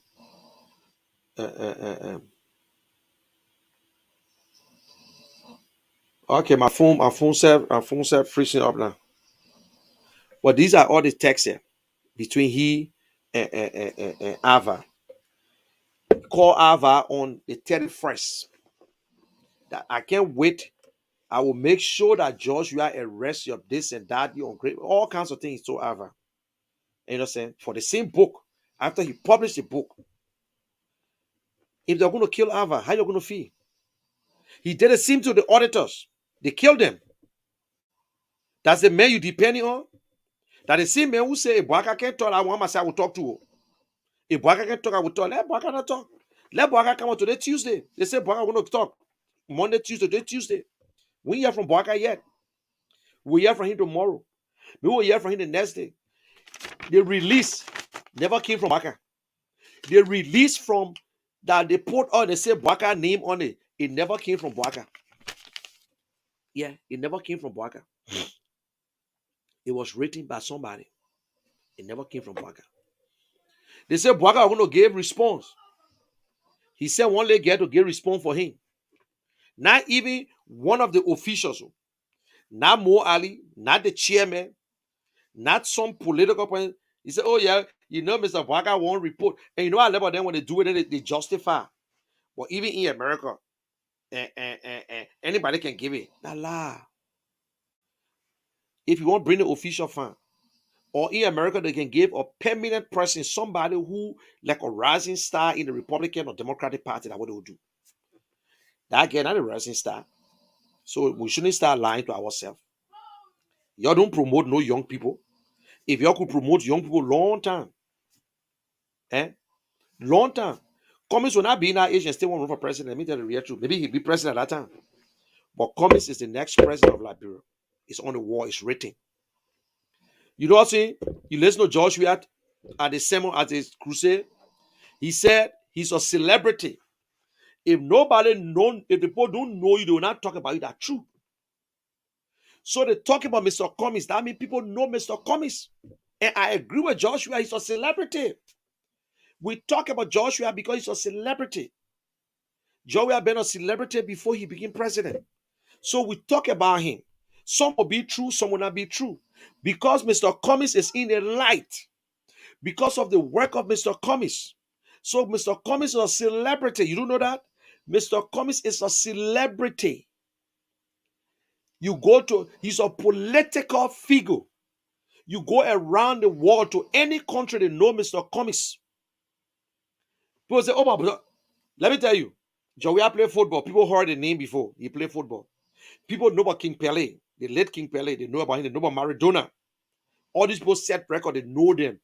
Sports is an entertainment. They had to know Michael Jackson. They had to know other people. You perform, your athlete, your musician, whatsoever. That's your job. In fact, let me tell you something. Musicians, in fact, I can tell you, say that's a career compared to someone who, or athlete or sports. It's not a career. It's a talent. Singing, yes, it's a career. Some people they still teach how to sing, they write, they sing. It is a career. So I don't want to even compare that. But sports is just a talent. You can leave it anytime, you can retire in certain age. By the time you reach you 35, you can sign that contract again. And then when you finish, you go into your real life. Musician can be sitting and still sing. He can write for people. He can and be all the way, by the fancy, all the guys and the old guy, they can still sing. I don't know if he's still alive. Say, ew. Bam ba dun dun da da da da dum. Eh.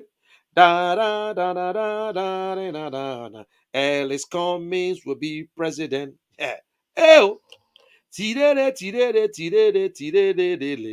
Alice Cummings will be president.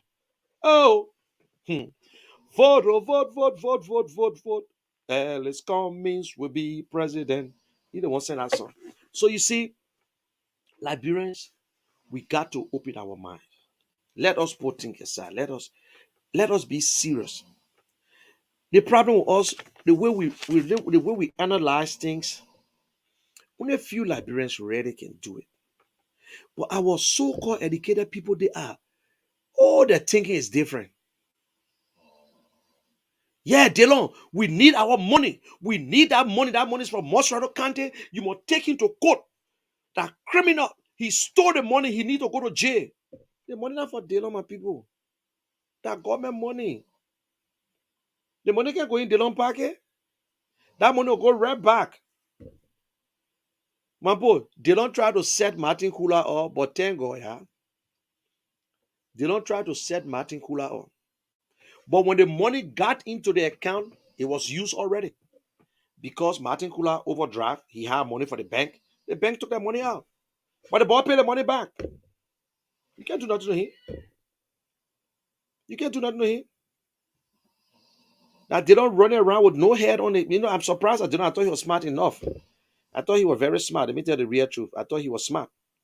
So you see, everybody's suing. And guess what? We ain't sue yet though. We ain't sue yet though. We're not even thinking about suing. We ain't sue yet. Yeah. So we're waiting for the verdict. We're waiting for the ruling from the court. They said the court with James or Cummings. We're waiting for it. We're waiting to see. We want to know what they come and let them tell us the case. But you're here for yourself. You're listening to Zago. I will play again before I leave from here.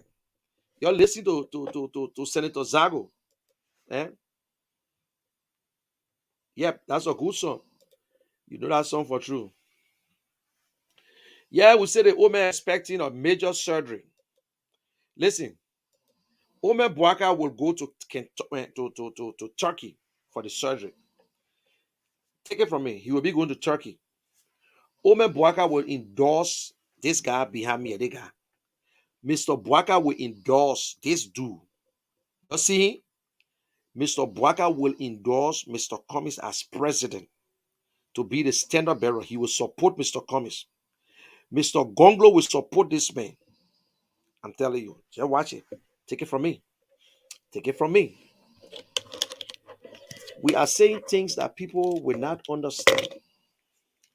If you sit down and think and read between the lines and listen to people talking, you will know what they're saying. You will know. Anybody who want good for Liberia, any sincere politician will stay on the side of Mr. Cummings. Either if you think you're sincere, you can challenge him too. But anybody who just coming into the race, because let me tell you, I'll be honest with you. If anybody new coming in, the chances of winning election in Liberia, forget it. We all had the same experience. We only introduced Mr. Cummings in 2017. We introduced Mr. Cummings in 2017, and we said we'll continue to introduce him until we reach. If George Weah was doing good, Mr. Cummings' name was not going to be anywhere. So we'll continue to campaign and expose President Weah. President Weah, oh, the economy is strong, but people can pay their children's school fees. The economy is strong, the people can find food to eat, but you say the economy is strong. It's strong for them. The economy is strong because it's a fake economy. What they did, they control the rates. They went and strangled the rates. They strangled it to come up. You know what I'm saying? They said, you heard they said they damaged, mutilated monies. They burned some of them. I was in Liberia 2018. They went to Bentor and they burned, they said, $2 billion, and that was it. Liberian people, you will suffer, Liberian people will suffer. They will burn small and the old money stay on the market. How can the old money stay on the market? But they say the same money. How come the old money stay on the market? You tell me. How come it stay on the market? That is the trick. They are the one that are using it. They take the money out and then they use the old money and they keep the new money and they mix it up again with the people. Hey man, hey God. What a Liberia will be good, eh? Eh? No law. I would rather me. If even I was if I was just even like the chief of traffic, Liberia National Police, I can change the entire traffic in Liberia. Because some of us can take nonsense. I would not be a police officer and one jackass will insult me. Nobody. When I was Inspector General for Labor Ministry, nobody will insult me. I went, in fact, I was not even inspector. I was heading the inspectorate team, Monrovia, and I went to Buchanan whatsoever. Lebanese men open to cost me. Shirara, I close it down. Ambassador in, I close it down.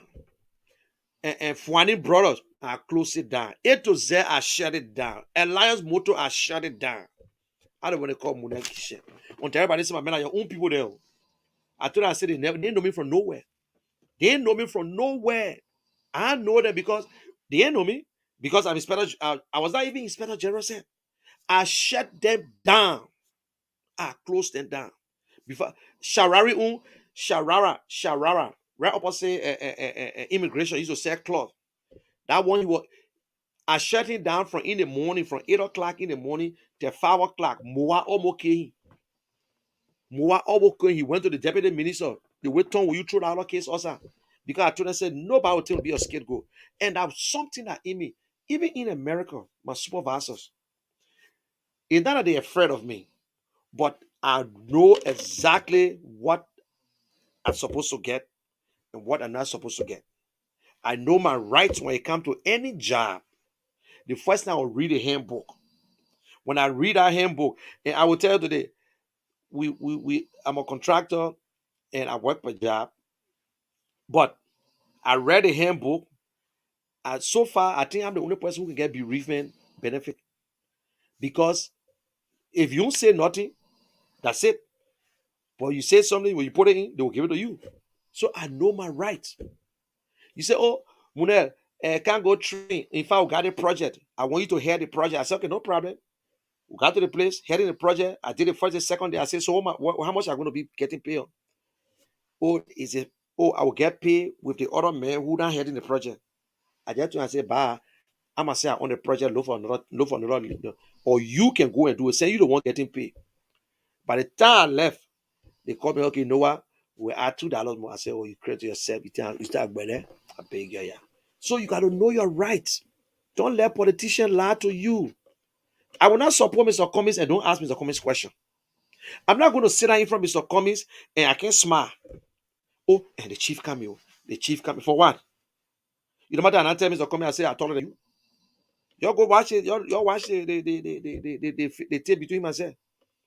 If Mr. Cummings shot, I say Mr. Cummings is shot. In fact, I saw ANC treasurer, the treasurer, when he said my own cousin, Eugene be there. I said, so all the people that close out the comments, all they get the same height, he start laughing. He got a sense of humor. Mr. Cummings can laugh, he can joke. He can joke. In fact, he was saying something, having some interview, meet and greet in I was standing around. He said, oh, that Munel, he the one causing the trouble here. He got sense of humor. He joke, he laugh, he dance. He's a human being. So I don't like to go after people when they do their president. The only thing I don't like to see leaders doing, taking advantage of the power, using the power, going after girls, going after this person. And you think you're the only person. Position comes with responsibility and attitude and whatsoever.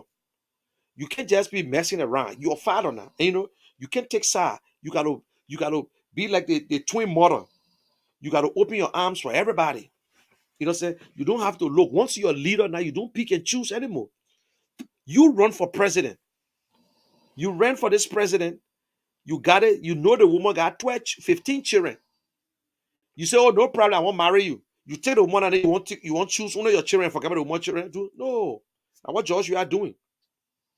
Joshua can also criticize people when he go to church. How will you see? You know what Apostle mean? How can Joshua be in the church speaking and I see people just clapping in the church? I don't know how there's cheering squad in the house of God.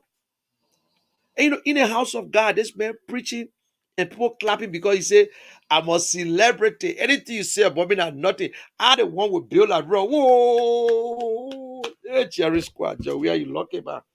He's a blessed child. Joey is a blessed child. I'll be honest with you guys. And but he don't understand his worth. He don't understand people. People who are around Joshua, they know that Joshua is comfortable with what he got. He's comfortable with things that come his way. The church. He comfortable. So the guy can steal some and give him some. And they do things. Somebody say, yeah, I let Joshua, he can't talk. That man tell me say Joshua can't talk. He need to speak out. With all the rape, the whatsoever, Joshua, Liberia is too small for Joshua not to speak. Big country like America, Joe Biden, even Donald Trump used to speak. The country is too small. We all connected, we all related some kind of way. Anything that happened to someone's child, as a father or mother, you must take it serious. Yeah. And listen, you are crying for President Weah and Clark. And your whole President Weah say, he said, I'm a celebrity. They put a rap on me. They will not rap on you. Man, I enjoy that part, Joe. Let me tell the real truth. He said, I'm a celebrity. They will not go rap on you because they not make money. You think about it, go rap on me? No, but guess what? When I go up there, let me just do something, or let me just reach up there. Everybody want to write about me.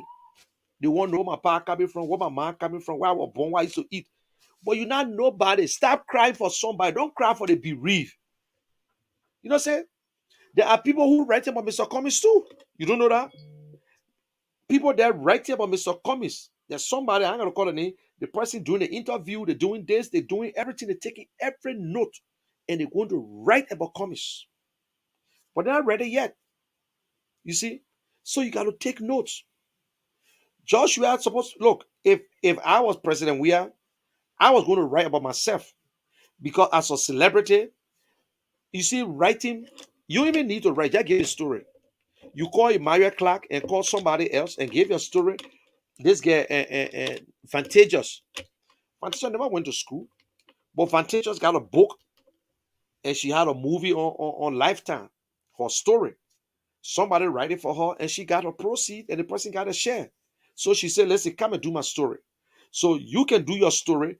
Joshua is the best man to explain the story, but sometimes he might not even tell the truth of the story. The problem because now I got proof to say it that President Weah will not tell truth about his own story.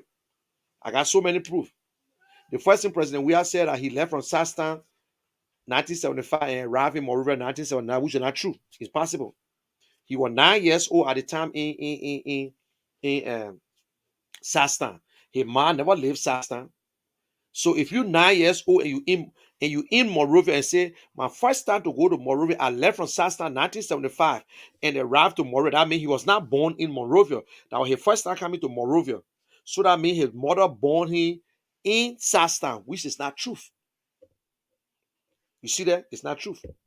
President Weah said he know when he was playing football, he met president. He met like Jacques Chirac and Macron. No, when Georgia was playing, when Georgia went to Monaco to play, and Macron was 11 or 12 years old at the time. So there is no way that he met him. No.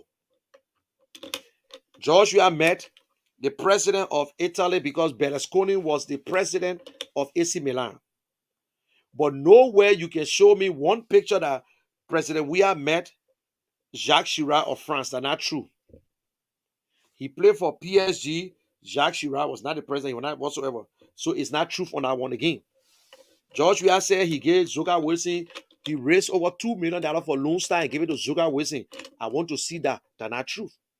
George Weah said he the one gave Zoga Wilson job to LTC when George Weah was playing for IE and Zoga was playing for IE. That's not truth. Because all the IE and Barrow players were working with all the big corporations. Some with LEC. So it's not true, but Zoga cannot argue that one too. You see? So Joshua will not give the right story for himself, for according to what he been saying. Joshua say that your $100,000 they gave that making to go to Brazil. No, it was not $100,000. Lone Star went to Brazil. And that's not where Joshua was spotted at. Joshua was spotted right in Monrovia playing for the 50th anniversary, LFA 50th anniversary. And he played in Lone Star, he played for IE and whatsoever before they took him to Tornell. So I think I can even give the story for Joshua even better from his IE days. Joshua came to IE in 1985. When Joshua came to IE, it was Sitoli was the coach. Sitoli trained Joshua. I used to pick Joshua every day. I used to train on LECV. That first year, 1986, George and Salazar was the most valuable player. Joshua played against IE one time in an all-season match in Buchanan. IE beat Barrow 1-0. That the first game, ball couple man for IE when he left Barrow. Barrow put chasing. In that particular game, that's when Red Brappo smashed his elbow at the Doris Wooden Sports Center. Yes, transport bus were going in. You know what I'm saying? So when Sitoli was something for IE, 1985, Joshua at the end of 1985, 86, Joshua with the MVP highest scorer in the LFA league. 1987, Manon Peter was the coach for IE. Joshua left from number 7, started playing number 9. Joshua became the highest scorer and most valuable player. And I will tell you today, and because LFA don't keep record, 60% of the ball that Joshua scored came from the legs of Alexander Chinikin. Yeah. And that 87, that when Joshua had his son that we know to call Champ. That is how they named him Champ. Because that year, IE won the championship. IE won the knockout. IE won the triple championship that year. And then the following year, LFA 50th anniversary. I think that same year, at the 50th anniversary, then Tornell carried George Weah, and I gave free clearance.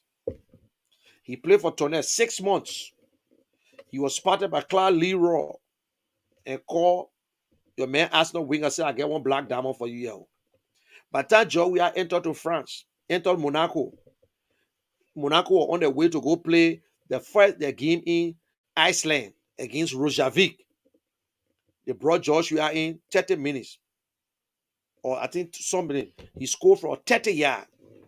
And that time, Monaco had this guy they called Mark Hitley. Mark Hitley was playing number 9. So Joshua, in fact, Joshua on the verse to go to second team. But guess what happened? Mark Hitley had an injury. Right there, Joshua capitalized on it when they brought in, forget it, at the end of it. When Mark Hitley came back, he had to retire. That time, Joshua had Glenn Howard or whatsoever. Had Joshua start playing. So you see, Joshua had a blessing. God was on his side. He moved. And he started going. So we know about Joshua. I used to go to Yes Transport when I used to dress. And the burger that I used to eat, they used to take the burger from Burger King there. And my first time to see the double burger, everybody, that time I used to go with Red Rapple. And that those days, when I ready to divide a t-shirt, a jersey, when they ready to share the jersey, when they get tough, they put the jersey down. When the other player pick it, number 14, you can put it down easy. When you see number 8, you put it down easy. One time when you need Badio, Bocha King lit. Badio took the jersey, number 13. Yeah, he wore the 13 jersey. Badio warmed me up, my man. Bocha came from school. By the time Bocha entered, everybody said, hey, Jesus, we just saw Badio taking the jersey easy because I Bocha jersey. Yeah, those days. And I said, how I, we follow it. So it's not today we know Joshua. After games, when I play, they lose or they win, they come to my sister place in Mama Point to celebrate whole day. Open. And what the boy says, Simeon Mato, Thomas Freeman, Red Brappo will be in that Mama Point there and Joe. That's how we know all these people. That's how Joshua know me. And then in Ghana, I videotaped the entire game. Ghana, Gambia. I was in Ghana. Ghana and Togo. Algeria. Videotaped that game for him. That's why when he came to America, he started to look for me when he was trying to run for 2005. And the late J.B. Blamo, Jones Blamo, may his soul rest in peace. They came to me and said, my man, George, we are looking for you. I said, for what? You know the man? I said, no, I can't. I want to be better. I went there. I met him in Raw Island. When Joey see me, he got up, he hawked me like he didn't know me. Yeah, my man, thank God you here. So I owe Joshua. Joshua ain't owe me nothing. I did it. Joshua ain't give me a penny for myself to say, oh, I was charging him. No. But the first question I asked Joshua, Mura Walker, Fano, all of them was sitting there drinking. Karika on the other side. Even Karika was right near Josh. He said, my man, you heard the news? I said, if you want to run for president, you got to talk to. I said, but I see all the old players. I said the first thing you got to talk to your people you play with, people that play before you, because you know I said that. I said because football people take football to be grown up people in Liberia. They say they grown up, they ain't nothing. Then you go in the yard and talk to your people. But he asked me to do something different, so I was not his campaign manager. It was pictures, video, and we start planning. My man, you got a radio station. You got this. You can do this and do this. We start traveling. Summit tour then. They were just talking, speaking the big English, big words, delaying on everything. They were all over the place. Hey, Bagube! Oh, crappy! I get a real crew, man. Then you know, Joey and Milo. Joey are obsessed with tour. I'm not sitting down there. When tour open more, Joey can be, yo, you know, on tour. Everybody thought tour was coming to be an information minister. Yep. At that time, Richard School, Samuel Twe, James Colley, and what about that with Boaka now? What about Boaka nephew? What did somebody call his name? Boaka nephew. You all know what I'm talking about. He would all of them, all the guys, my man. They were all behind George Weah. Every one of them had their own plans. Yeah, I mean, that's the real truth. All of them had their plans. But I thought Joe and Eugene Abu, when I ran, yeah. Costa then came when 2011. Yeah, Costa then came in 2011. So all these people, so it is, but I understood the whole thing. But the time Joshua became senator, we the one that pushed Joshua to be look. Someone who don't have the conversation with Joshua 1 hour, 2 hour on the phone. 2 hours, 1 hour. I never said I drink with him one day to say we're drinking, but I was just honest enough to help. And that's me right there. If I put my mind to something, I want you to get it. But if you can't get it, it's not about what I will get from you. Because you must say in sign contract that you will give me this amount of money. Joshua offered me to go to Liberia in 2005. I refused. He spoke to my wife and all. I refused to go to Liberia. At that time, my wife was pregnant or just delivered. She just delivered in front of Claudia. I was in Florida. Claudia on my, no, Joshua on my right, Clyde on my left. Champ was sitting right in front of me. I said, no, I can't go. Joshua spoke to my wife, and you know women are, oh, you can go. I said, my man, I'm not going. I said, you don't listen to nobody. And Clyde buttressed. He said, George, you don't listen to people, because he wanted me to go. George even called me one time. Look, I'm not the one who rushing for. I never took myself to George Weah. Even for 2017 election, George Weah called me. Rodney Sear is my living witness. Rodney called me first. And another journalist, Rodney, he said, my man, I said, don't mind George Weah. He got my number. Don't worry. George Weah called me from England. According to him, he was in England. My man, I went to come to Liberia election. Coming, I said, listen, coming to Liberia is not the point. But I am disappointed in you as a senator. If we can talk, then I know what I'm going to, because I will not be the one just to see. I'm not coming as a photographer, but hey, but he refused that criticism. When I say I was disappointed in you, for he turned at something, he said, what I did again? I said, no, as a senator. So this time we got to sit down and talk. There's certain things that you did because you don't call nobody. I said, George, you don't call nobody. I said, you only call when you need someone to come to you. Oh, money, my graduation, I'm in there. Oh, money, and this other thing, I'm there. But you call it because you want. I said, no, I'm not part of it. And I want to tell you. And people call me, my brother call me, other people. But listen, my people, I'm happy with my 2 cents. I'm happy with my 50 cents. I'm happy with my 25 cents. That's the point. But I sent Georgia. I said, man, I will. You my president. You won the election. Congratulations. The burden of proof is on you. It's not on me as a president. And I decided not to say anything. Then we should still sit down like bro go the same way. Then like bro go the same way. My people, tell us the truth. Let's be honest with us. All the people that are talking for Georgia, you think they know Georgia? They don't know him. They don't know him. You ask Jacqueline, then you ask Modu Massacre, you ask Karika. Even the border with Joshua, Trukon came late. And Fina, all of them came late. I'm not talking myself, but there are people who serve Joshua, I think, need to benefit than me. And I was not with Joshua when you're playing football. I never sat on a plane with Joshua. But I believe people who sacrificed for George Weah from the time he started his career. And there's a tip that George Weah say, because of his friends, the motivation was when I was getting that far. I think he owed them. He owed them. He owed them something, not to make them feel bad. If George Weah can consider and when he said Eugene Nangwe, George Weah can consider Karika. If he can consider Eugene Nangwe, he can consider Karika. If you can consider other people who work in early government, you can consider Mong. You can consider Rodney Sear, because these children put their life on the line. Rodney Sear lost his home, his wife. His wife left him because he was in Liberia working for serving George Weah. That's why he let his wife life in. Mong almost his wife almost to do the same thing. Let's be honest, they know that. It's not no joke here. All these children work for George Weah. Because of George Weah, Rodney left the SS, follow George Weah.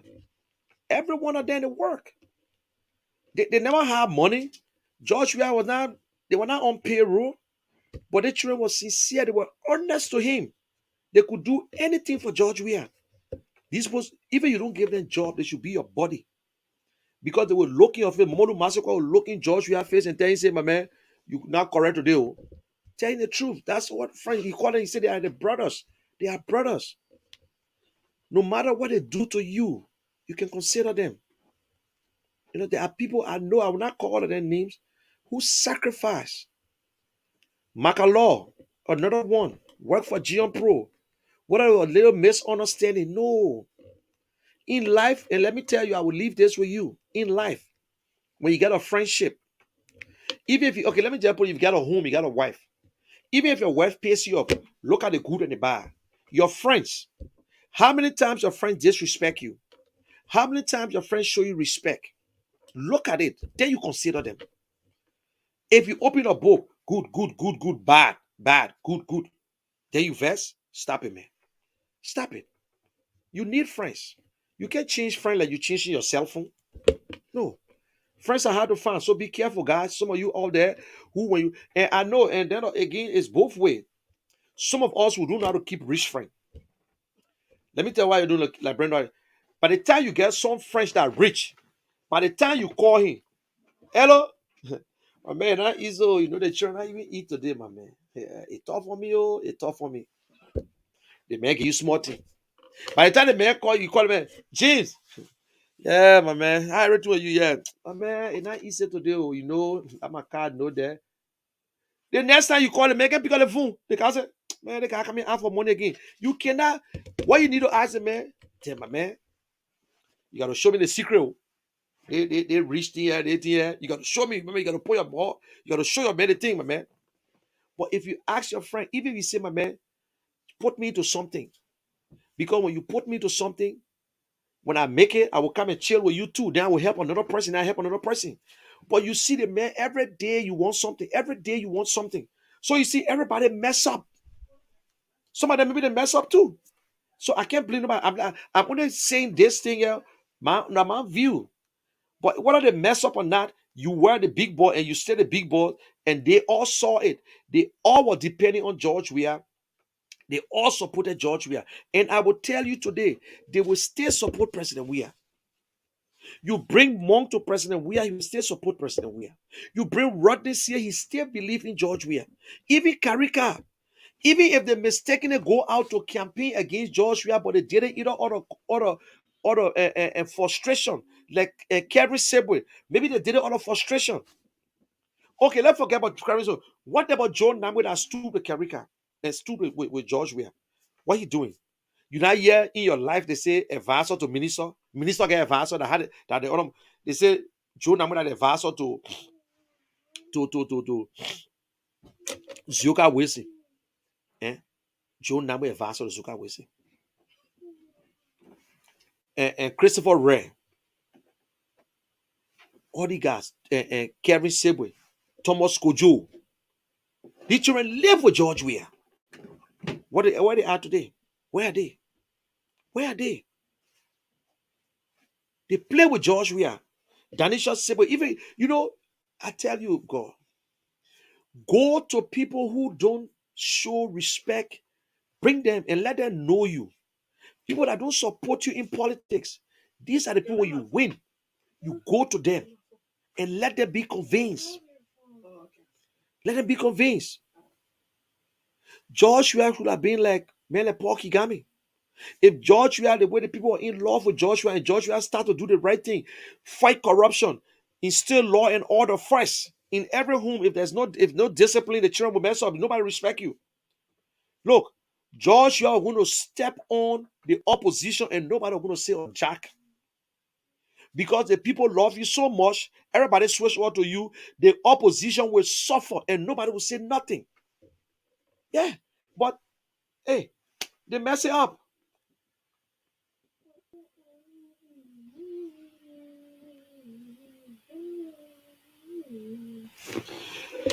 Okay, guys, let me Emmanuel Jackson, he said something about, let's say the General Coal USA has thousands of jobs needed to be filled. Cummings' leadership could some of those jobs to Liberia, especially packing, packaging jobs. Imira, no, let Imira, that one is wrong. You can't say Cummings could have done that and whatsoever. They got like, in fact, go back to Coca-Cola. There are a lot of Liberians that are in big position right now. It's not Cummings that brought them there. They went there on their own. They went there on their own. Cummings is not the owner. Not that Cummings. And one time they had an interview with Cummings. He said, "Yes, I know this man. He's a Liberian. He applied. And yes, I thought, but he never worked there because of me, but because he was qualified and I put a wall, but he was qualified. So I'm not the one who's going to employ him.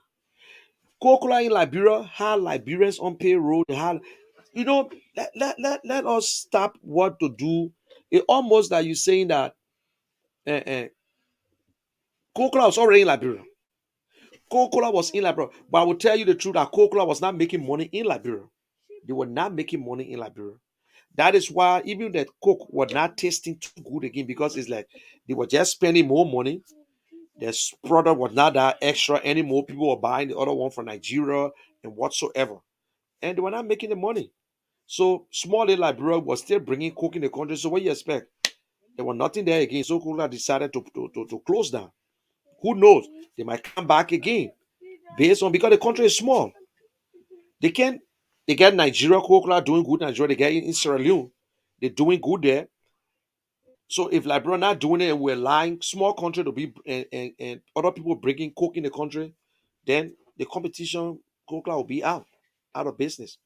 So Cummings not the owner. I don't like to even Cummings did good with Coca-Cola, Pittsburgh Food Company. He worked with two companies that we know about, big companies, but everybody know about Coke because he spent 20 years in Coke. But I don't think Cummings can. But Cummings know how to negotiate. He knows what companies look for. So if you're president, then he said because envy, they are not good for Joshua. No, I disagree with you, Bala. I disagree. They can't envy him. They been with him for so long because this is the thing here. This is the thing. It's not envy. Most of them left and came to the States. So the owner used to see Joshua when Joshua come to town. Now, in Liberia, Joshua had a new set of friends, new group who were in the campaign, who were supporting him, going around, going around. But what I would take from you is that they were supposed to keep that relationship or go home all the time. But they were in Liberia, they were in America working, they got a family already. But the ones that in Liberia now, Calasco and other people came closer. So that one, I understand. But what I'm trying to say, I'm not saying that Joshua should give them job. But sometimes you bring them back, you reunite your friends, your old friends from those days. Bring them back. Have some good time. Not when they go visit, when they go in the country, they can't even see you no more. Because let me tell you something. If the guy who's the chief of protocol to Joshua right now, to the door, and Mamadou Masekwe, and say, my man, me talk to the papi, man. He will go in and pass around, come and say, my man, the papi visit. You know why he says it? I'm going to let Monk to go talk to the man so the man will take my spot. No. They got my friend, my friend here, Zor. Zor go to Liberia every time. He sit with George Weah. He sleep in George Weah house because you know what? Zor we had never carried Zor out of the country. Zor played for Gion Pro, played for I was the manager for Zor. But Zor used to show Zor is a friend to President Weah. Zor used to just out of no time, oh papi, this or just send the old t-shirt. I'll tell you today, a rich man, the man that you think is rich, you don't got money for him. But let me tell you something. Take this from me today.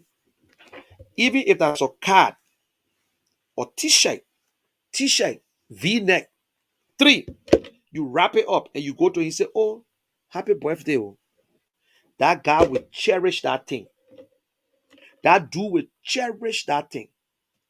But you think because the man got money that you're not surprising. Even the man can get money, you say, Papi, I just send anything for the beginning in the yard. Or just to buy a few for the hustle. He will know that you're thinking about him. But maybe none of them did it. So that's why I say I'm not saying what happy, but these people are people who work with them, So all of them, that's how it's sort of be like. But we still love President Weah as president of Liberia, but I think we must make him one-time president.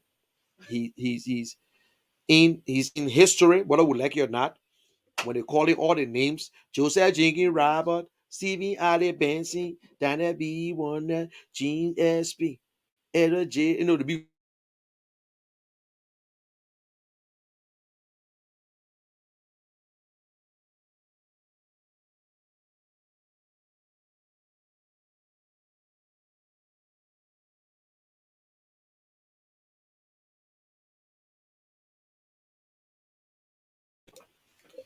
So you see, there at the end they say Ellen Johnson Sally, George Weah. So George Weah is part of this issue. But you see, we'll reconcile one day. We all will come together. But it's not envy. They don't envy George Weah. They don't envy him at all. No, they don't envy him at all. But guess what? All the nice things I'm talking about them, somebody will say I will gossip about them on Facebook. So they're listening. They'll watch it. I will tell you again when I come back. I will tell you again. Look at my wallet. I would. So all the money out here, who took it from here? $10 out here. Do that stuff in there.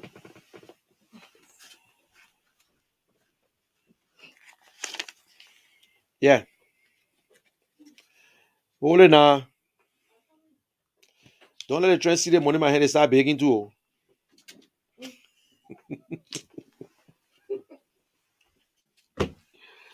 Hey, I love my audience.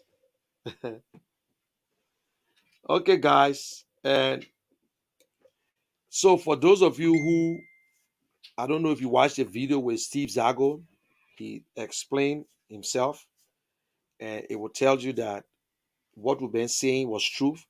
Mo Ali was the one who went around to collect the signature, and they're all aware of the revised one. They still will have to carry the same date instead of people lying and saying different things. But before I close, I will leave you with this. I know some people want to call, but I don't let people to call, man. You go to bed. So I will play the Bernard Ure one, where Bernard Ure praising Cummings, and then Bernard Ure and Henry Costa lying, and then Steve Zago will be the last to cover up to tell you what is what. So guys, let us listen to what his name? Bernard Ure. Yeah, Bernard Ure. Let's listen to him praising Mr. Cummings. So let's listen to him, please. Oh no, not him. We bring you greetings from the All Liberian Party. Firstly, we want to use this opportunity to congratulate Honorable Alexander Benedict Cummings for his stewardship of the collaboration over the past 8 months.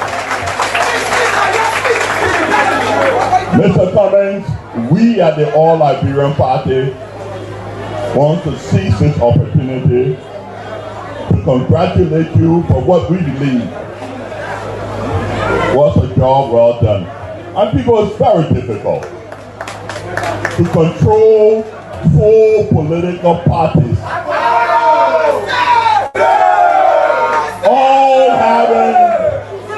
having ambition, all wanting positions, and all with diversity of views. And we want to use this occasion not only to congratulate you, Mr. Cummings, but to recognize your style of leadership, always calm and collected. Even when you are being attacked, you still exhibit that. So we want to congratulate you. We bring you greetings from the All Liberian Party. Firstly, we want to use this opportunity to congratulate Honorable Alexander Benedict Cummings for his stewardship of the collaboration over the past 8 months. Mr. Cummings, we at the All Liberian Party want to seize this opportunity to congratulate you for what we believe was a job well done. And people, it's very difficult to control 4 political parties,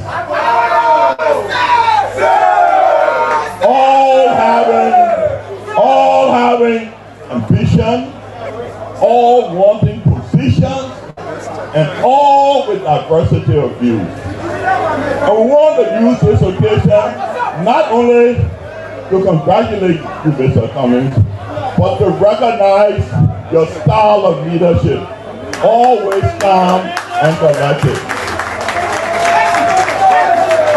Even when you are being attacked, you still exhibit that. So we want to congratulate you. Look, we signed a framework document. May 19th, the framework document was signed.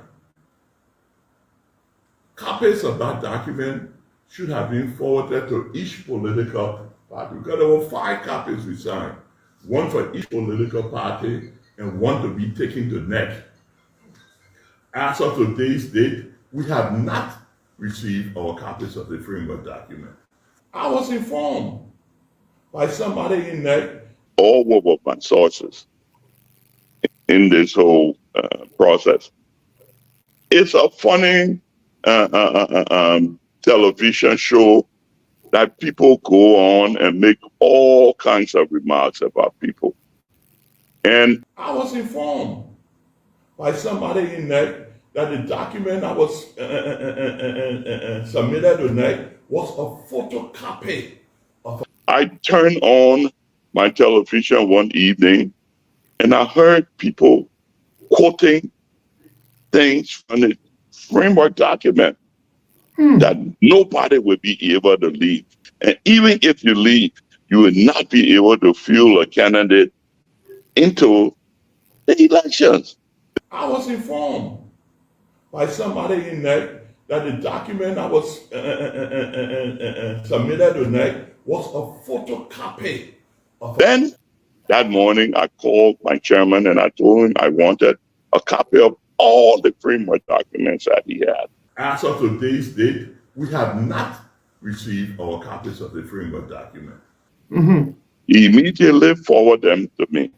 I called Liberty Party's vice chair. I wanted his copy of all the framework documents, that he had in his possession. As of today's date, we have not received our copies of the framework document. And both of them, forwarded those documents to me. I went through the documents and I said, wow, this is serious. Because the lawyers did do an amendment of the framework document, and they did it under our advice and consent. The amended copy, we have copies of. As of today's date, we have not received our copies of the framework document.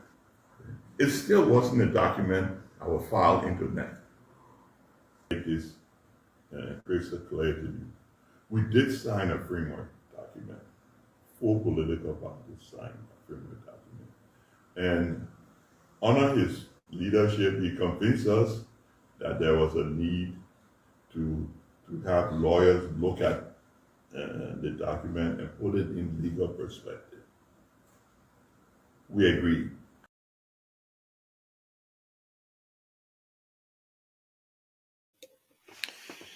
I stopped this part of it because this was the same man who said he gave Mr. Cummings 5 copies. But he's just telling us now, yeah, we signed it and we gave Mr. Cummings the copy. And he tried to convince us that the copy is not correct. We should get lawyers, and we all agree. This is the same man who said we did not receive our copy. But the same man said, Yes, the amendment copies, we got copies. But still, he said they didn't receive copies. The same man said somebody from NEC gave him the info and said, my man, that different paper here, that different document here, that photocopy your bro here. But the same man said again, his source came from watching TV. He was watching TV and the people start talking, all kinds of things. But the man who said he ain't got no document, he called his chairman to bring all the CPP document. So including the old ones that I said the other day that is supposed to be in his possession now, because it was signed under his watch. Then he called Liberty Party, not the chairman, but the co-chair to bring it. Then he compared. Now you got copy. The copy that you have in your possession that you think that's the real one, expose it. But then I called NEC. NEC said, no, that photocopy your man, bro. You see how he confused the whole thing? That old man, he know how to lie. Something wrong with his brain. At that one press conference, he said, Yombly don't have no document to work with. But then how can Yombly knows that it's a time for consensus building? How do they know when they look? People just playing games. But Zago will be the last one. They say they ain't got it. It's how Yombly sitting there. She's so embarrassed. But she herself, she part of them because they listen to Ure is the super liar. He's the one, he's the planner. He's the one Zago was talking about that he infiltrated. He was the honor minor in there. Then they say, oh, that ability. No, it was Ure. And we spoke about this thing long time. That Ure will be the problem of CPP breaking apart because he's on a mission. He's on a mission and he accomplished the first one. The first phase of it. We in court today. You know what I'm saying? So I want you to just continue. I will continue it for you to listen to that again. That's what he said. So the process began. The last we heard of it is we had a meeting at Liberty Party's headquarters, and the lawyers all showed up. Most of them showed up, and they brought to our attention all the major changes they made in the framework document, and they explained why, and we all concurred. Because the lawyers did do an amendment of the framework document, and they did it under our advice and consent. The amended copy, we have copies of. Now it was left for them, for the chairman and the executive committee who were working on this document to have gone back and compiled the document. After compilation of the document should have been brought back to each political party. And the political party executive committee, we have met and approved or disapproved of the document. In the instance where all the executive committee approved of it, then the political leaders would have signed the document and the amended document and taken to NEC. That didn't happen. Because the lawyers did do an amendment of the framework document, and they did it under our advice and consent. The amended copy, we have copies of. And we must work together to ensure that we don't disappoint the Liberian people. The document itself carries May 19. The document Cummings submitted, the type of the document, the date on the document is May 19. Okay, y'all listen to the other clown. Y'all listen to him too. To him now, May 19 are the wrong document. To him. May 19, the lie. The real one, that the 24th. That the mayor can make campaign manager. That I may. Why can you see nothing but the mayor make campaign manager? Y'all listen to him. Y'all listen to him. You know, people say, why you playing Costa? Costa is a politician. George, you are a celebrity. That's why we talk about him. Costa, he's the guy with a big group. That's why we talk about him. When Mayu Vest jump off the bridge. Yeah?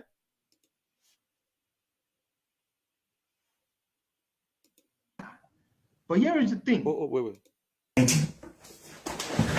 The post signed the original document on what?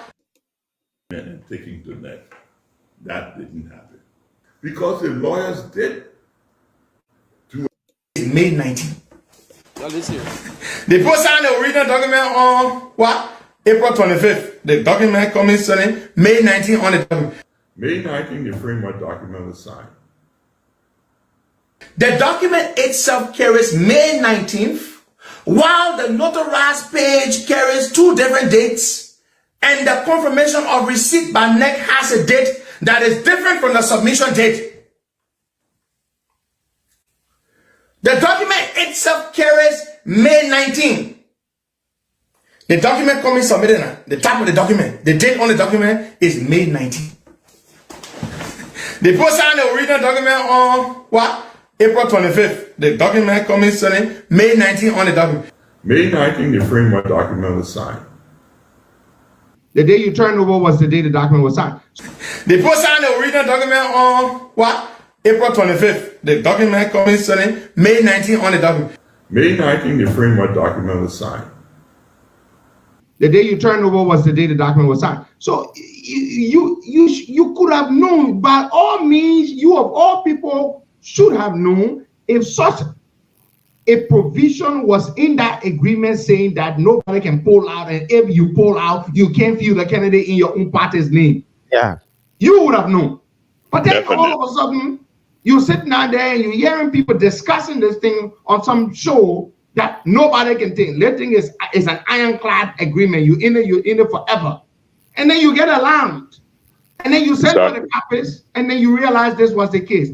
What Henry, then did you do? they were Informed by somebody in NEC that the document that was submitted to NEC was a photocopy. Then I called next. And the question I asked is, do you have an original copy of the framework document? And I was informed, no. I was informed by somebody in NEC that the document that was submitted to NEC was a photocopy of a document. The right to remain in any gathering, organization, or whatever it is a right given to you as a Liberian by the Constitution. And nobody can take that away. No And one you can can leave force whenever you you to want to leave. Yeah. No can't force you to leave. That's the Constitution. And you've been referenced as one of Okay. That other part, he was just lying again. I just don't like to listen to. Now, Yuri said that's a right given to Liberian, which is true. It's in the Constitution. We all know. Every citizen has a right to associate and disassociate. They can stop you. But there's nothing the Constitution say an organization or association is made out of people.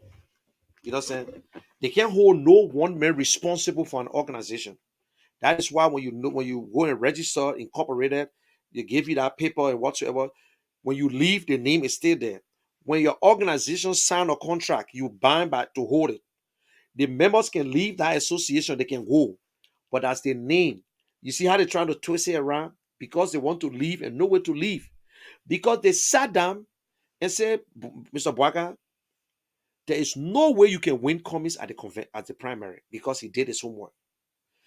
Bwaka within the UP cannot get 310 votes. That delegate, no way, I can tell you that for free. Ure himself cannot produce 310 votes for Mr. Bwaka. Yombly could not. In the ANC, maybe Mr. Cummings will get about 95 because you don't trust all your people on 90.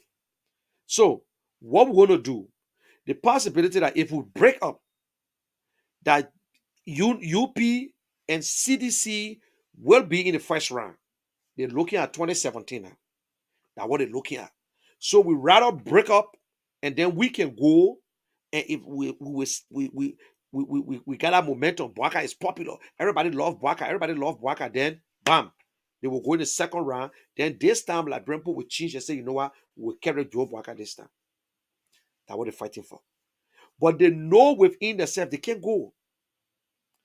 All this thing they're talking here, I would say, I continue to say, they can't go nowhere. They will go individual, but the name will stay.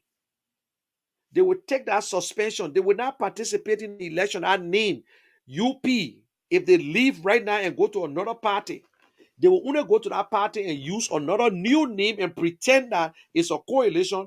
But when you look on the list, it's not a coalition because Unity Party will not be part of another coalition to register until that thing is dissolved or scattered. Simple. I'm not the one who put it there. They put this thing in our claw, in our just to keep the CPP strong, because people believe that the CPP coalition do not hold in Liberia. So they put it in there. In fact, the original writers, the guys who put it together, they put the document together based on a consensus. It was not put up by the lawyers. Because what they put in, let's say, we'll write our own thing and say, my man, nobody can break the thing up. If we want to break it up, we all must agree. That's what it did. But what they put in there again, and the lawyer advised them to put in that if you even leave, your party will not contest. That means you can go and be on your own. You know what I'm saying? You can go and be on your own. And they gave you a process how, if you really want to leave, there's a process you must go through to leave. So it made that a process they don't want to follow. You see, my people, let us not be lying to our people like this. But all the thing they talk, they may sign, they may say, he won't talk about Zoom. They ain't talk about Zoom. Tell me, people can sign document on Zoom? No. Somebody will collect the document, or in a better place, they do it with or what? Electronic signature, which they don't have. So let me play Zago again. You're listening to Steve Zago. He called Bernard Ure name, but he said they were already dead to me. He never accused Mr. Cummings. You're listening to it. Souls of people. Oh, I'm sorry.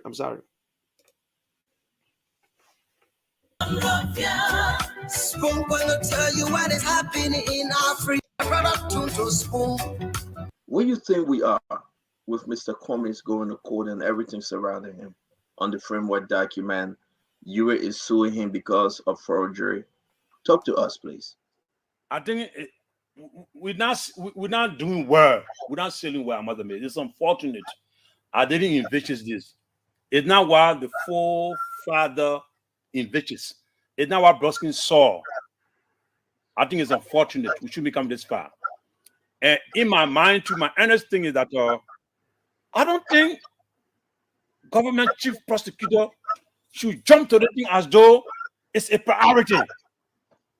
I mean, there are several priority issues. There are several cases in the docket. Why want to fast track this? I know that when there is forgery or the application, then you don't issue with the state. But as an issue that you don't make a law that is priority. Let all our junior legal partners with at the prosecution unit handle that. But when you make a law like you got something at stake, you make a law like a determination of that case. If it's not done, the sky will fall. I got a problem with that. But another thing too, I got a problem too. I also think that the ANC did not handle Cummings well.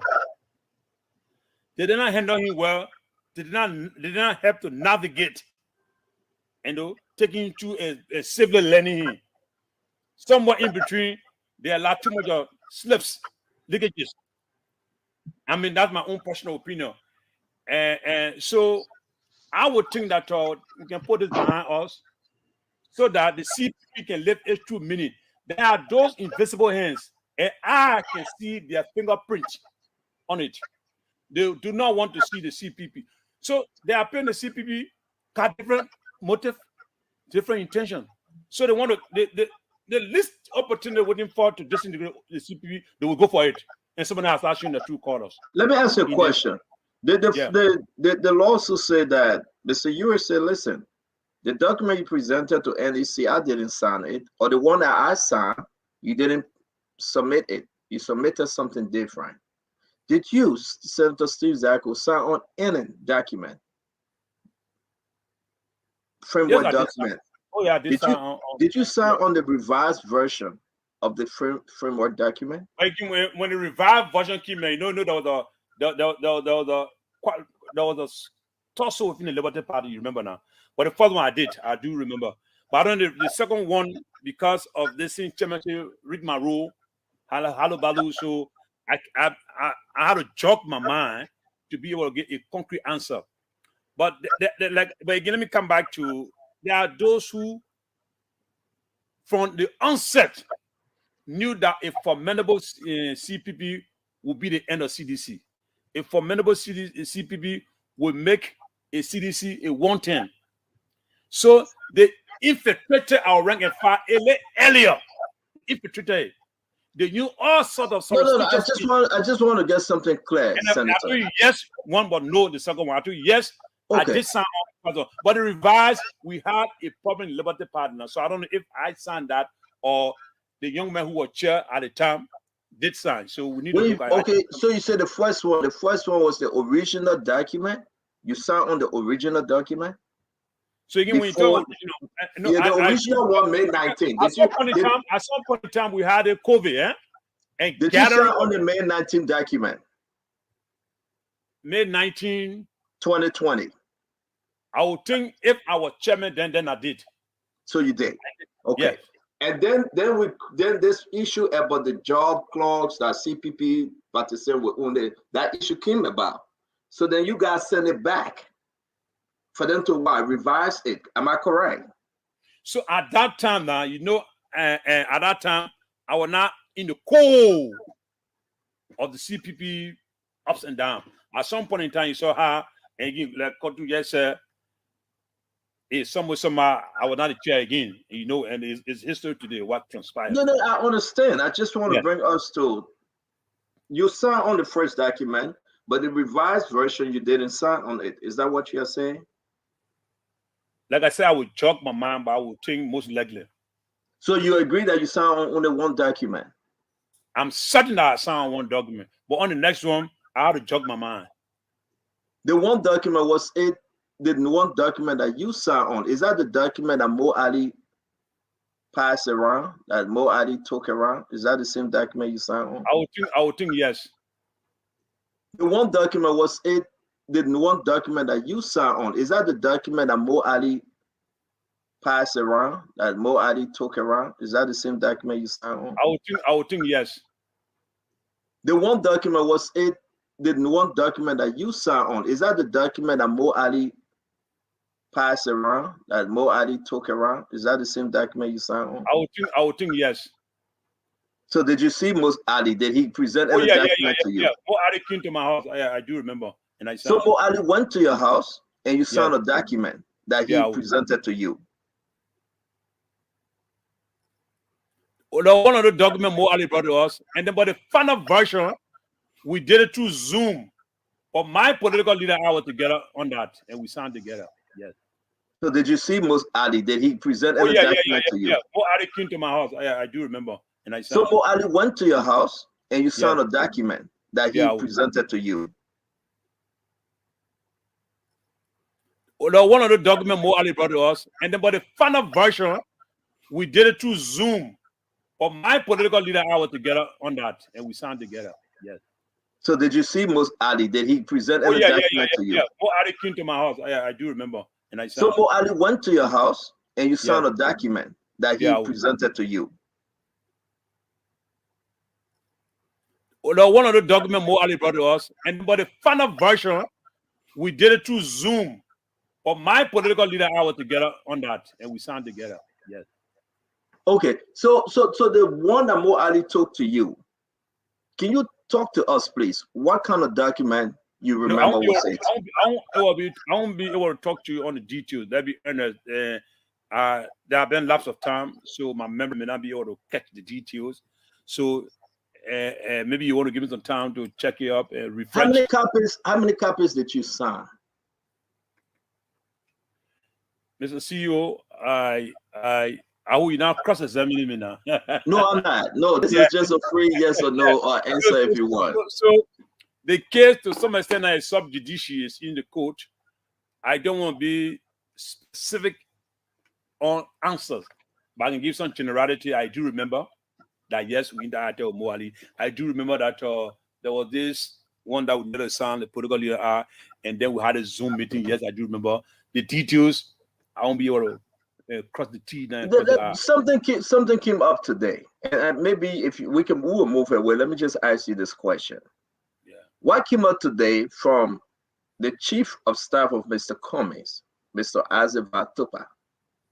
He outlined some timeline, Okay. and he said June 23rd, 2020, CPP and legal advisor review revised framework from legal advisor. All parties approve revision. Are you aware of this? That all the party agreed to that revision? And how did they approve it though?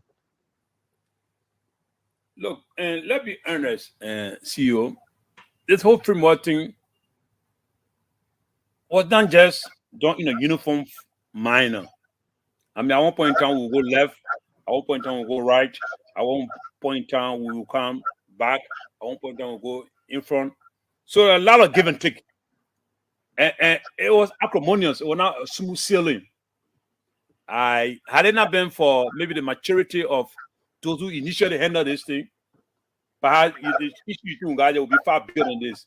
Because when you have a political institution, everyone coming into it, everyone got their own ambition, their own what they want. So those specific answers, please, I may not be able to provide it because the chief of officer to the commander took his time and detail all of these things. So my hand not on that document. You got to go back and look at your notes. Yeah, so correct. I do Yeah. agree with you. I do agree with you. We're just trying to, because this what was outlined by the chief of office staff as is very detailed. Okay, and well, you just admitted that you signed a document, whether it was the original framework document or it was the revised version. You signed something as chairman for Liberty Party.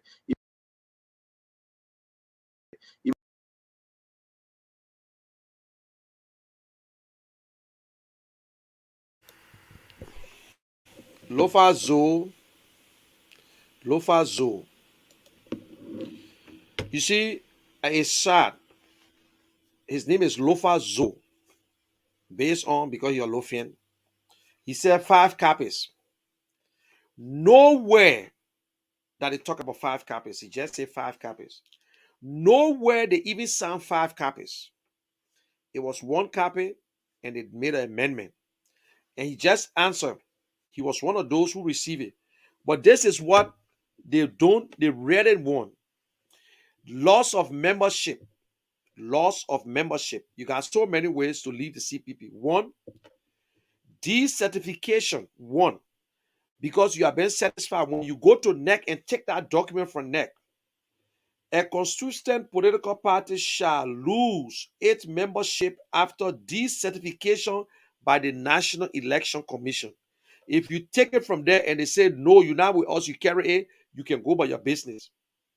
Withdrawal or party desiring to withdraw from the CPP shall first exhaust their dispute resolution. So you got different process to do it. Suspension, except for failure to pay dues, which they have not paid the dues. In the first one, they said they should expel you. In the new one, they said they should suspend you.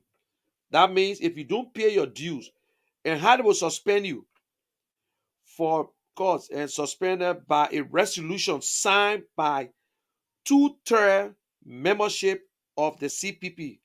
They were not going to expel them because Yombly was the chair, and Yombly would not allow them. Then another place where they talk about membership,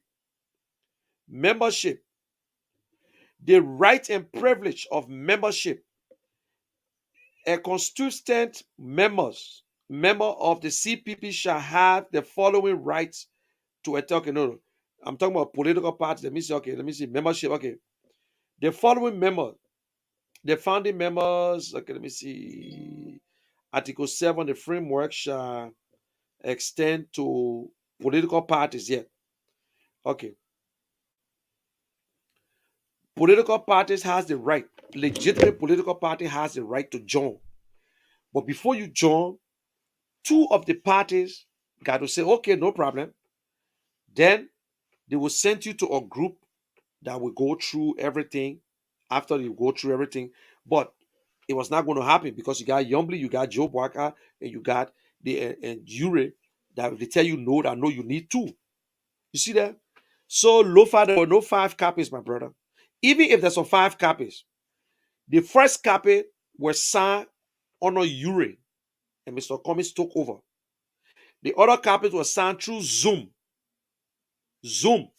More Ali, the one that went around and did all the signing and took it and they put it together. So you that sitting here, you never saw the document. I bet you read it. But I'm sitting here and quoting it to you and reading it again to you that you don't even know. But you believe it was 5 copies because that's what Ure told you because Ure supported Mr. Bwaka. So Ure told you it was 5 copies and you believe it. But instead of you going to do your research, you're a follower. You see, I'm not a follower. I read for myself and I take it for myself. You understand? So it was never of 5 copies. Look at, he said 5 copies. To show that y'all that listen to me, you gotta listen to me. Why will you take 5 copies and get to Mr. Cummings to go notarize it? You tell me that's stupid. Who will notarize 5 copies for what? You only notarize 1 copy to take to neck. If we 5, when I sign, I keep my copy, you keep your copy, and the notarize. Nobody will notarize or copy and keep it for themselves. That anybody that say yes, that's true, you're dummy. When you writing letter to immigration offices and whatsoever, you keep copy of your letter on file with the date, everything. So just in case you wonder, you can take that copy of the letter and say, listen, I call on this day and day. If you go and buy a money order, they tell you keep copy and you send it in. Nobody under the sound or framework will take 5 documents and go notarize it and send my own back. What get you guys stupid so? I see what's on here because I can take it when ANC people go on his show and asking him questions, he get vexed and take them out. Like for Lopa now, I got it right to take him out of my show and just black him, never to come back because it make no sense. He making no sense. He just follow things. He agree. He follow it. He care. My question is, why is Cephas dragging this when he claimed to have an innumerous amount of everything? Okay, now you see, that is why we say the government is involved. That is why we're saying that the government, look, guys, follow Africa. The new trend in Africa now is not that they will jail political leaders, but when you do a little thing, they try to apply the law. So in this case, look, guys, don't worry. All these video will be played. All and Cephas were looking for video to know. He asked Spoon, y'all got video. Let me tell you, he called Spoon to see if they get video of Mr. Cummings or this other person. And the line said Mr. Cummings came out and admitted, yes, we did some minor change. Who we? The first thing, for anybody to be stupid or smart, for you to say that Mr. Cummings make changes, then you don't get sense because Cummings, Ure, Bwaka, Yombly do not play with the document. They got nothing to do with the document. The document got a committee that comprises of members. So my advice to you guys who don't know, go and read all the version. The old document, the first one that was signed under Ure, it gone. It's out. When you amend a constitution, you don't waste your time to do it. The date remains or whatsoever. In fact, they were lucky to even sign it on Zoom. And 2, when you want to notarize a document, you sign it in front of the notary officer. The person who's going to notarize it, you should sign. But Liberia, that place. So I sign and carry to notarize. So because the notary place is the witness. They want to see you signing and they notarize it. But every one of them sign.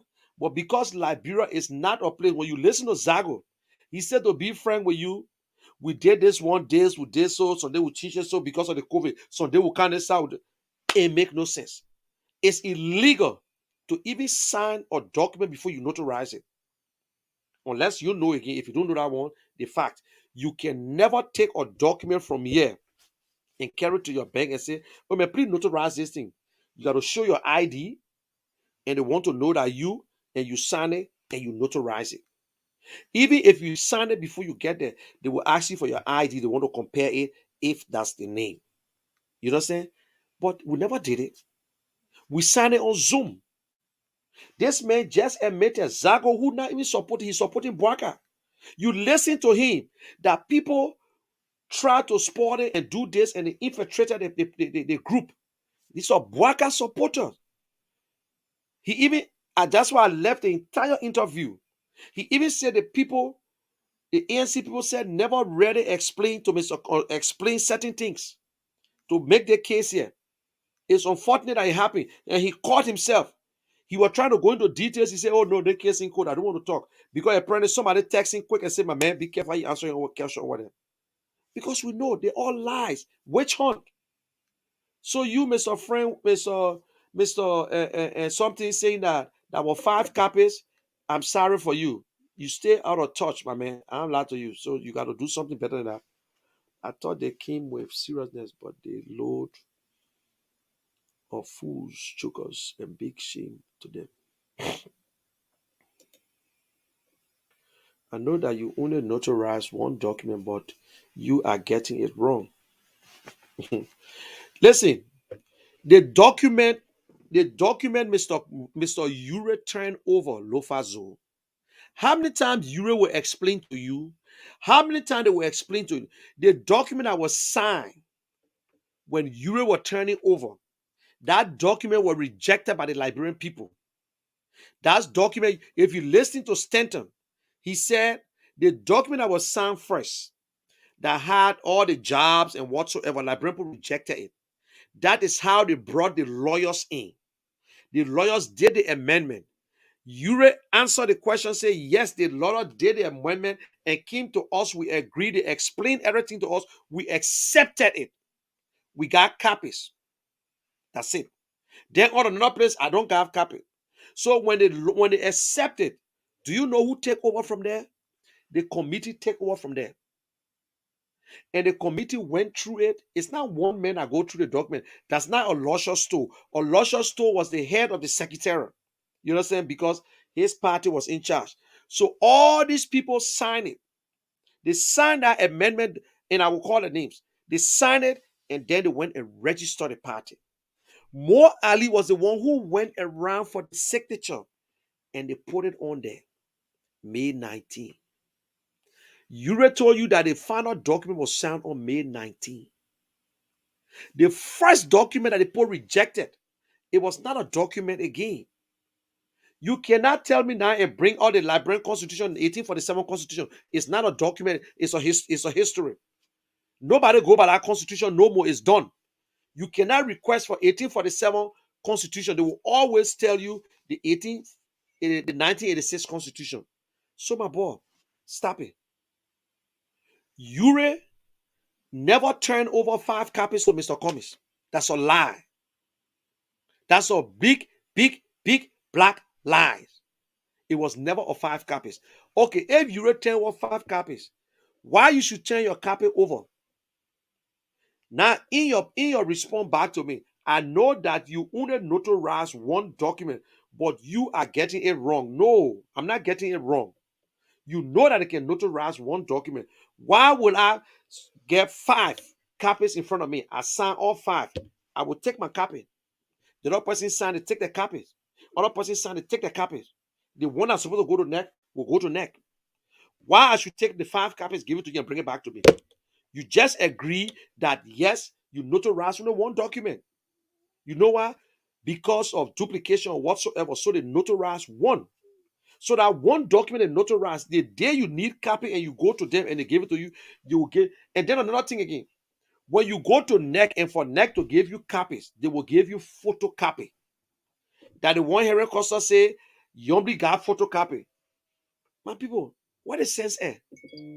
If you go to our office and say, please give me copy of my birth certificate, not to say you're paying for it, just you. Okay, let's say you want copy for something, because certain document, if you want birth certificate and that copy they'll give you, they will print new birth certificate out for you.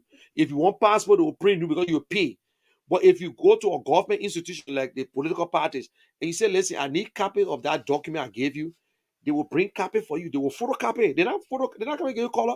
They will photocopy right in that machine and give it to you. What you think they're gonna give you color? Eh? So Zoe, my man, I want you to be smart. Don't do this, man, please. I know you're supporting Joe Biden, but let's be honest with each other. So where your leader has the original document now, he got it to your house, in Joe Biden room, and some of them in your room. Some of them in your room. You know why? I'm blocking from my page. I'm not here to teach you. This place is not for dull people. This platform for only realists. If you're supporting Boaka, you should be realist. If you're supporting Joshua, you saw the girl who you see that point and say you can do anything, say Joshua will win. He should real because you're supporting Joshua. But do not ask a dumb question. And the first thing I feel, you're not voting. Me, I'm a voter in Liberia. You're not a voter. I am a voter. The only way I don't vote in Liberia unless God came or God carry me right now. But I'm a voter. For you, you're not a voter, so I'm here to convince you. But this place is not for dull people to give some sarcastic remark because it sounds stupid. It sounds very stupid and foolish.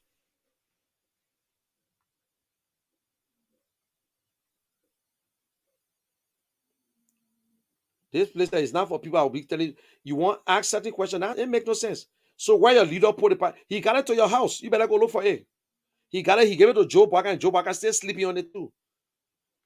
He gave it to your leader, and your leader still sleeping. I do remember. But the second one, because of this chairmanship, read my rule.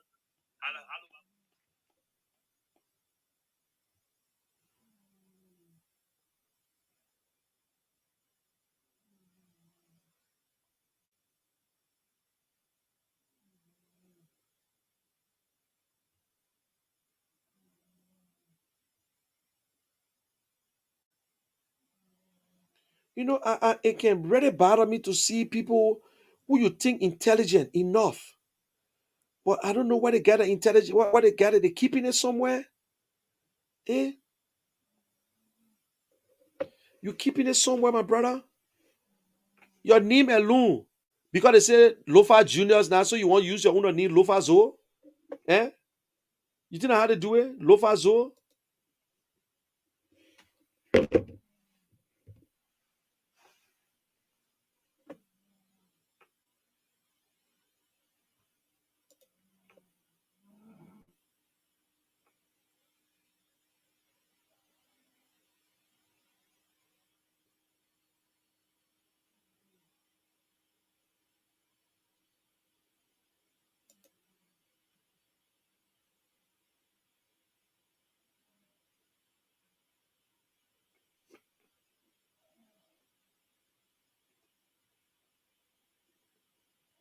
Yep. Watching it with the tail. I agree. But Lofa Zo, just watch me, man. Watch me, Lofa Zo. I think you would learn a lot. You will learn a lot. You see Seattle teaching you. That's a woman teaching you right now. A woman trying to put sense into your head. A woman. You see how the women are smarter than some of the men? A woman teaching you. Yeah. A woman teaching you. A woman. So where your leader has the original. A woman teaching you some sense, my brother. Yeah, a woman teaches some sense. Lova Zo, I hope you reading this comment. I hope you're reading it for yourself. I hope you're reading it. You know, it's sad, my people. Like Gilman always said, he said, if we change, we'll have to change our mindset. And these are the people, they sit in America, they sit in Europe, they sit some part of the world and look as if Liberia is just a joking place. Or because they Lofa, you were ready, you keep that Lofa name for a long time. I don't know. You ready keep it because and then look at his contract. They say, I know that you only notarize one document, but you are getting it wrong. Getting wrong on what? Me, I'm allowed to nobody. I can challenge anyone when it comes to this document here. I can challenge anyone when it comes to this document. Yeah, because when nothing to do, I can go over it again and look at it and look at it and look at it. Yeah. And UP and ALP supposed to be on a suspension. They got no voting right. But you know why they will not get it? Because at the time you got Yombly. Yombly was the chairperson that was supposed to bring it on the floor, but she was in support of them. If they had a good political leader at the time, they're going to be out. They want to be out. And some of y'all don't even, you never saw the first document, which Henry Costa don't even know that the first document, he said, I don't have it. I have the first document yet. The first one is not a document anymore. I got it, but it's not a document anymore. It's not a document. You don't consider that as a document again.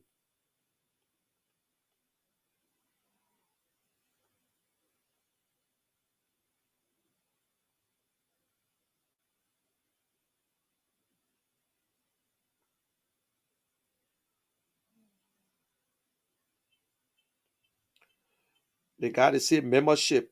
Alliance, the alliance shall have a founding membership of the four constitutional political party and alternative national alliance party must all sign a legal agreement. This is the first one that was so stupid that Liberian people went against. When you go to the membership and responsibilities, one of them say all parties must sign a legal agreement of participants that will guide the alliance. Third party membership. In this one, they're talking about third party membership. They just say third party membership. In the first one, it was nothing. All the thing they put, they say now, membership to the alliance is open to accredited parties. That's what the first one said. It's open to accredit. But in the second one, when they did the amendment, they said that two of the main players should vet you and agree. Then they send you over to the other party. So that they document they want just reading your man. That hard mess. They said they will divide the work. Only the jobs will be among Liberians, local Liberians.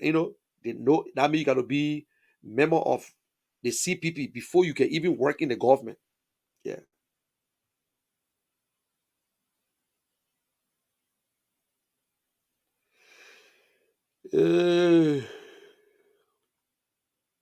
So there's the old one. I got the old one. I got the new one.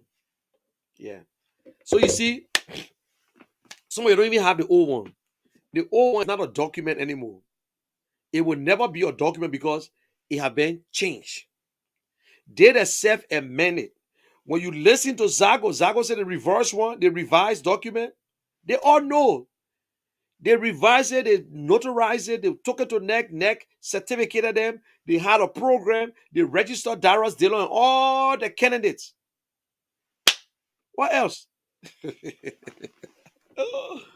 Hey, la bro, man. I thought we are. Yeah. I thought we are. We can't give on y'all.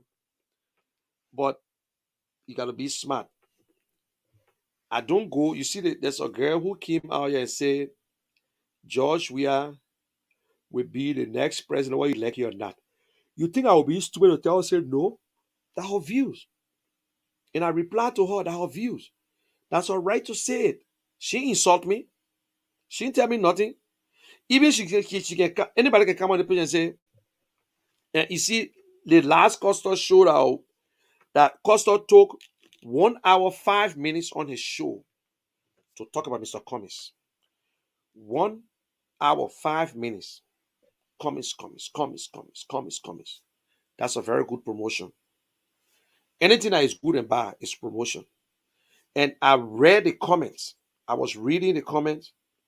I saw some of the supporters say, My man, you making us getting sick about you, man. You know your problem. You can't leave the Cummings, man. I will watching the show. Cummings coming, the whole show. You coming. So if you want to be an advocate, be an advocate. Don't be, you messing things up. People who supported this boy, they all getting fed up. Say, I'm not, man, they guy just turn me off. I listen to somebody who, when they say a strong supporter of Costa, very strong. The guy said, man, I can't stand the guy. I can't stand the guy. The guy said, you can't do that. You just killing you say you won't run for office, you won't do this. And you still downplaying Liberians and whatsoever. You think that certain group of people, yeah, you get supporter, but they may not win. You may not win. You need everybody in your corner. Eh? Use your platform. If you think you want to win, show it. If you want to take side, fine, you can take side. But the way you insulting, you so personal. But then one Cummings, man, Cummings lose election, nothing can happen to him. Nothing can happen to him when he lose election. Nothing. Nothing can happen to him when he lose election. Yeah. He will still survive. He will still be household name. He will still see president. He will still be the one to do what he want to do. But we can't be too personal when it comes to these things. You think I will feel good to be insulting Mr. Bwaka like that? I can't do that. I said, Mr. Bwaka can be president, fine. I gave my reason why. But I would not come out and be insulting Mr. Bwaka as if Mr. Bwaka took food from my mouth. Why? Why are we doing that? Hmm?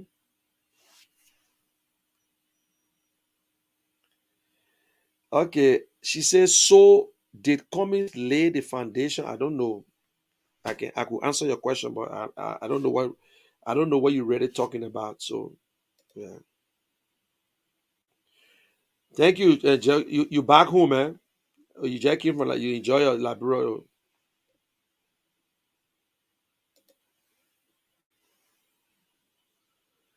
Yeah, man. She said, okay, let me go back to her. Maybe Agatha Shelley. So did Cummings lay the foundation? I don't really know what you're talking about. So if you ask me if he laid the foundation, I don't know what foundation you're talking about. Maybe you're talking about the blueprint and other stuff. But if you listen to my comment, then I think you got to go back again and watch the show when I close it up. But I will be honest with you, I don't know what you're really talking about. So if you can make that comment again, I will be glad to answer you. Yeah. Okay, guys. And you heard it for yourself. So I don't need to tell you again. That is the problem. Okay, let me leave you my pellet music. Kapow, kapow mean y'all come together, y'all come here. Let us do it together. You know what I'm saying? You know, Deo, tidere, tidere, tidere, tidere, tidere, dum, dum, dum, dum, dum, dum, dum, dum, dum. Hey, Boakalare, Johnny Banana, Ellis Cummings will be president. Woo. Ew. Tidere, tidere, tidere, tidere, tidere. Bam, badam, bam, badadadadam. Waka, you humbly be careful. Ellis Cummings will be president. Eh. Tidere, tidere, tidere, tidere, tidere. And you say Joe can sing. You see the piano. Ew. Tidere, tidere, tidere, tidere. Dun dun dun dun dun dun dun dun. Boaka yombly yure. Ellis Cummings will be president. Oh, George we are, George we are, George we are, George we are. Oh, 23 will be your end. Boaka yure yombly be careful. Ellis Cummings will be president. Yombly Boaka, you wasting your time. Ellis Cummings will be president. Oh, tidere, tidere, tidere, tidere. Ellis Cummings will be president. When may you verse, you know, If you live in Jersey, go to the Walt Whitman Bridge. But make sure you leave a will behind, because it will look unfair. If you got children, make sure you call your lawyers and everything and jump from that bridge straight down. Or if you live in New York, go straight to George Washington Bridge. If you're in California, go straight to the Golden Gate Bridge and kill yourself. Because I hear sinking for Mr. Cummings. Or because I love to see Mr. Cummings different. I really want to see my country moving forward. So it's up to you, yeah. I love you guys. Y'all have a good day, and I leave you with the better people. Let the better people sing for your small, yeah. Kapow, kapow, kapow. Kapow, kapow.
Hello, hello, hello, hello.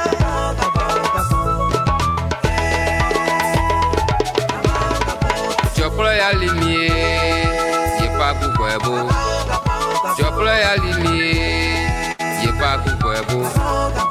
Tabla kapae, kapa kutaito.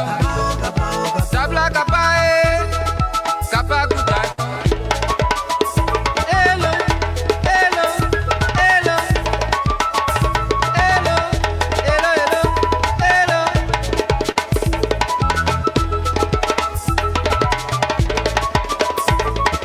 Ne program moment, tenga como mi, ne program tu ekba. Hey! Hello, hello, hello, hello.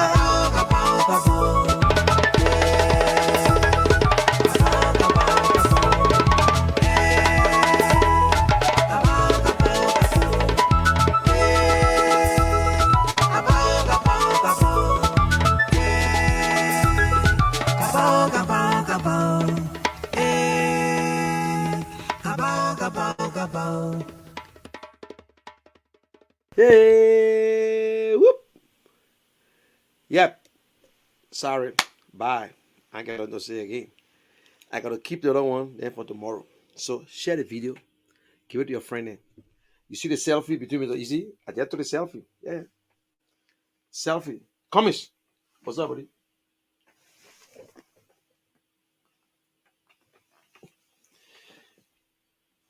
My man. For people watching you. Okay. Good. Hello, Oma there. Oma. Our first Leo. You see her? Hey. You want a picture? You want a picture? Let me know. You let me know. You let me know. You let me know. You let me know. You let me know. You let me know.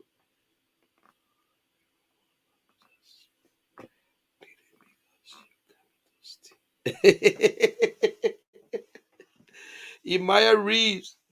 He say, all of your pretty because you're coming steep. Okay. You can call sell your business.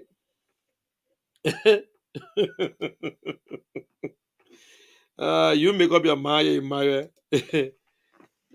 Fighting for minister to do. I'd rather somebody to be minister in government. What I mean? Why no? I beg you. Why no to be minister in government? I beg you, my brother. Me I satisfied with a girl. I can lie to you. Me I satisfied with my leg fashion, my leg cartoon are pushing, my leg woo work, my leg different thing I can be doing. I'm happy with it, yeah, my brother. I'm gonna go in Liberia to go work to do what there? To do what in Liberia? To do what there? I will live in Liberia. I want to enjoy myself. I want when anything happen when I die, the number police should come there. What for what?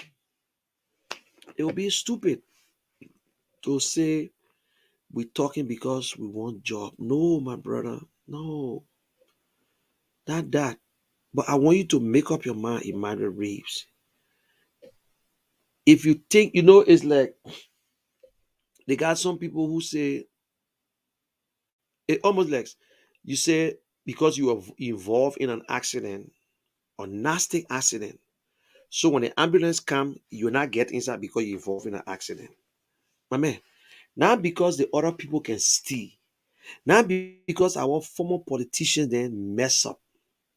Not because they messed up all the countries, the resources of Liberia, that mean nothing there. We still got enough. Dubai, the British people, banjo, they stole the people oil. But the little one, when they thank God they got a good leader, that little oil that was there, they kept it. And today, Dubai, because of leadership, Dubai is where they are today because of leadership. I agree with you, Emmanuel. I agree with you 100%. There are a lot of us here who doing these things because we're looking for this. But I will be honest with you. I will be honest with you. Maybe the people that's going to get a job in ANC, they sit in fireplace. Maybe Mr. Cummings knows what it means by production. Mr. Cummings will not put anybody into a position that they will not be qualified for it. I can tell you that Mr. Cummings, just how they held him to high esteem and they make him he came from one step to another because he produced. In his position, Mr. Cummings would never compromise. People who work with Mr. Cummings, they will tell you. They will tell you. Now, since Alva Toba is not in that era again, he might be able to explain more things. People who work with Mr. Cummings, he wants for people to learn, he teach them, he encourage them, but he wants you to push yourself. It's not that he hard-headed because he worked hard. He built that thing in him in a way that, so if anybody think that Mr. Cummings will just take one of us that working with Home Depot in the electrical department and bring you down and say, okay, listen, my man, say you campaign for me and you can come and be the LEC boss. I don't think it will happen. Even if you get BS, you get your PhD, or you got something in electrical engineering, but you never work in that field before. All you know is the theory or whatsoever, because Mr. Cummings will know where you're coming from. If Mr. Cummings is going to take you from America, I can tell you today for free under his administration, you will be in a working place that he must talk to you and say, listen, my man, I need you. Government will do X, Y, Z for you. That is how you recruit. You didn't recruit because I was in Liberia and working with Labor Ministry Inspector General, so that means I come to America, I mean do a damn thing in labor. I then do my own technician work doing this, but then he say, my man come back, man can't go to labor. To do what then? To do what? To come waste my time.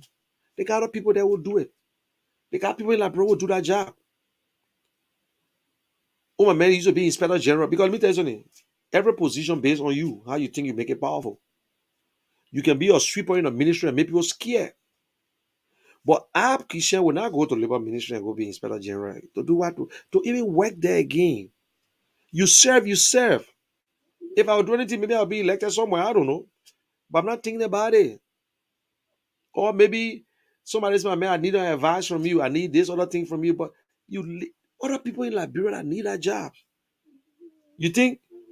I see some people left from here. They went start working with Ministry of Youth and Sport as consultant under early administration. You won't tell me nobody in Liberia can do that job? You leave from America just because you got relatives. They take you from, they carry you to Liberia. They say you consultant for the Ministry of Youth and Sports. You're making $4,000 a month. That's what somebody was making. Consultant to Ministry of Youth and Sports. On what? On what? Man, you stop that nonsense, man. Please, man. I don't think Mr. Cummings want to do that.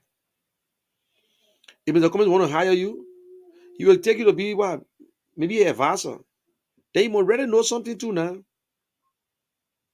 Advisor on what? Political affair? Advisor on talking? Advisors on what? Yeah, you want to be friend with the president. Friend of the president, they can invite me to all the program.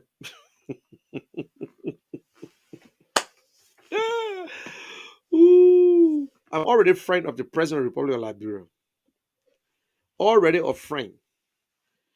I go to Liberia right now, I can make an appointment to see George Weah. I will see George Weah. The only thing that will make me not want to go there, because I will be afraid. I will be honest with you. I will be afraid because I don't know who I'm going to meet at the time. And for anything to happen, I would not want to be with some of the nonsense that going on. I would not want to be pushed around and whatsoever. But it is my right. If I want to see the president, you can see the president. You make an appointment to see the president. Yeah. So in my way, I agree, but we're not fighting for jobs. You know what I'm saying, my brother? We're not. We're not fighting for jobs.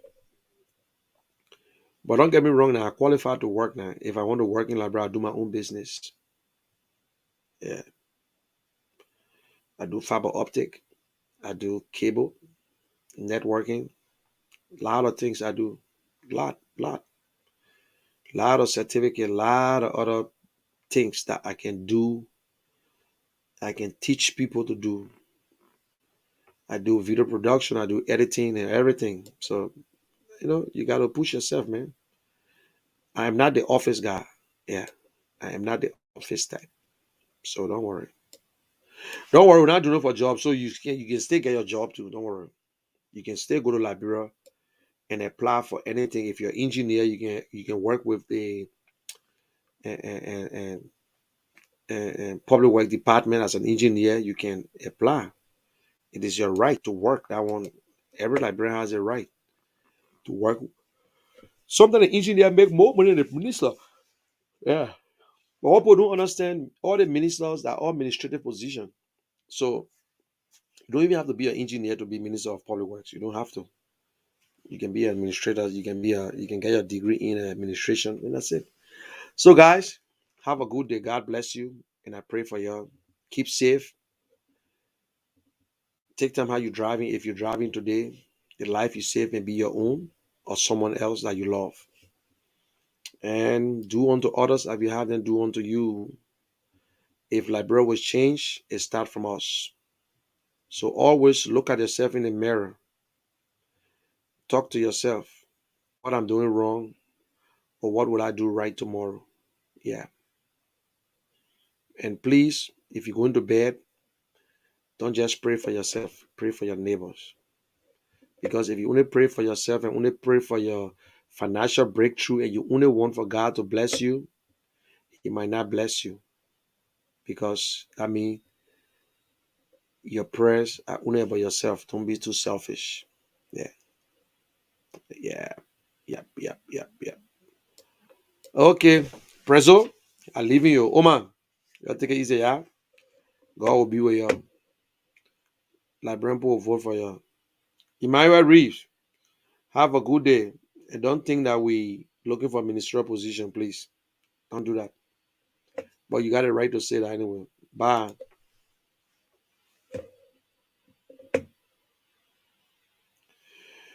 And in fact, not yet. I'm shutting off.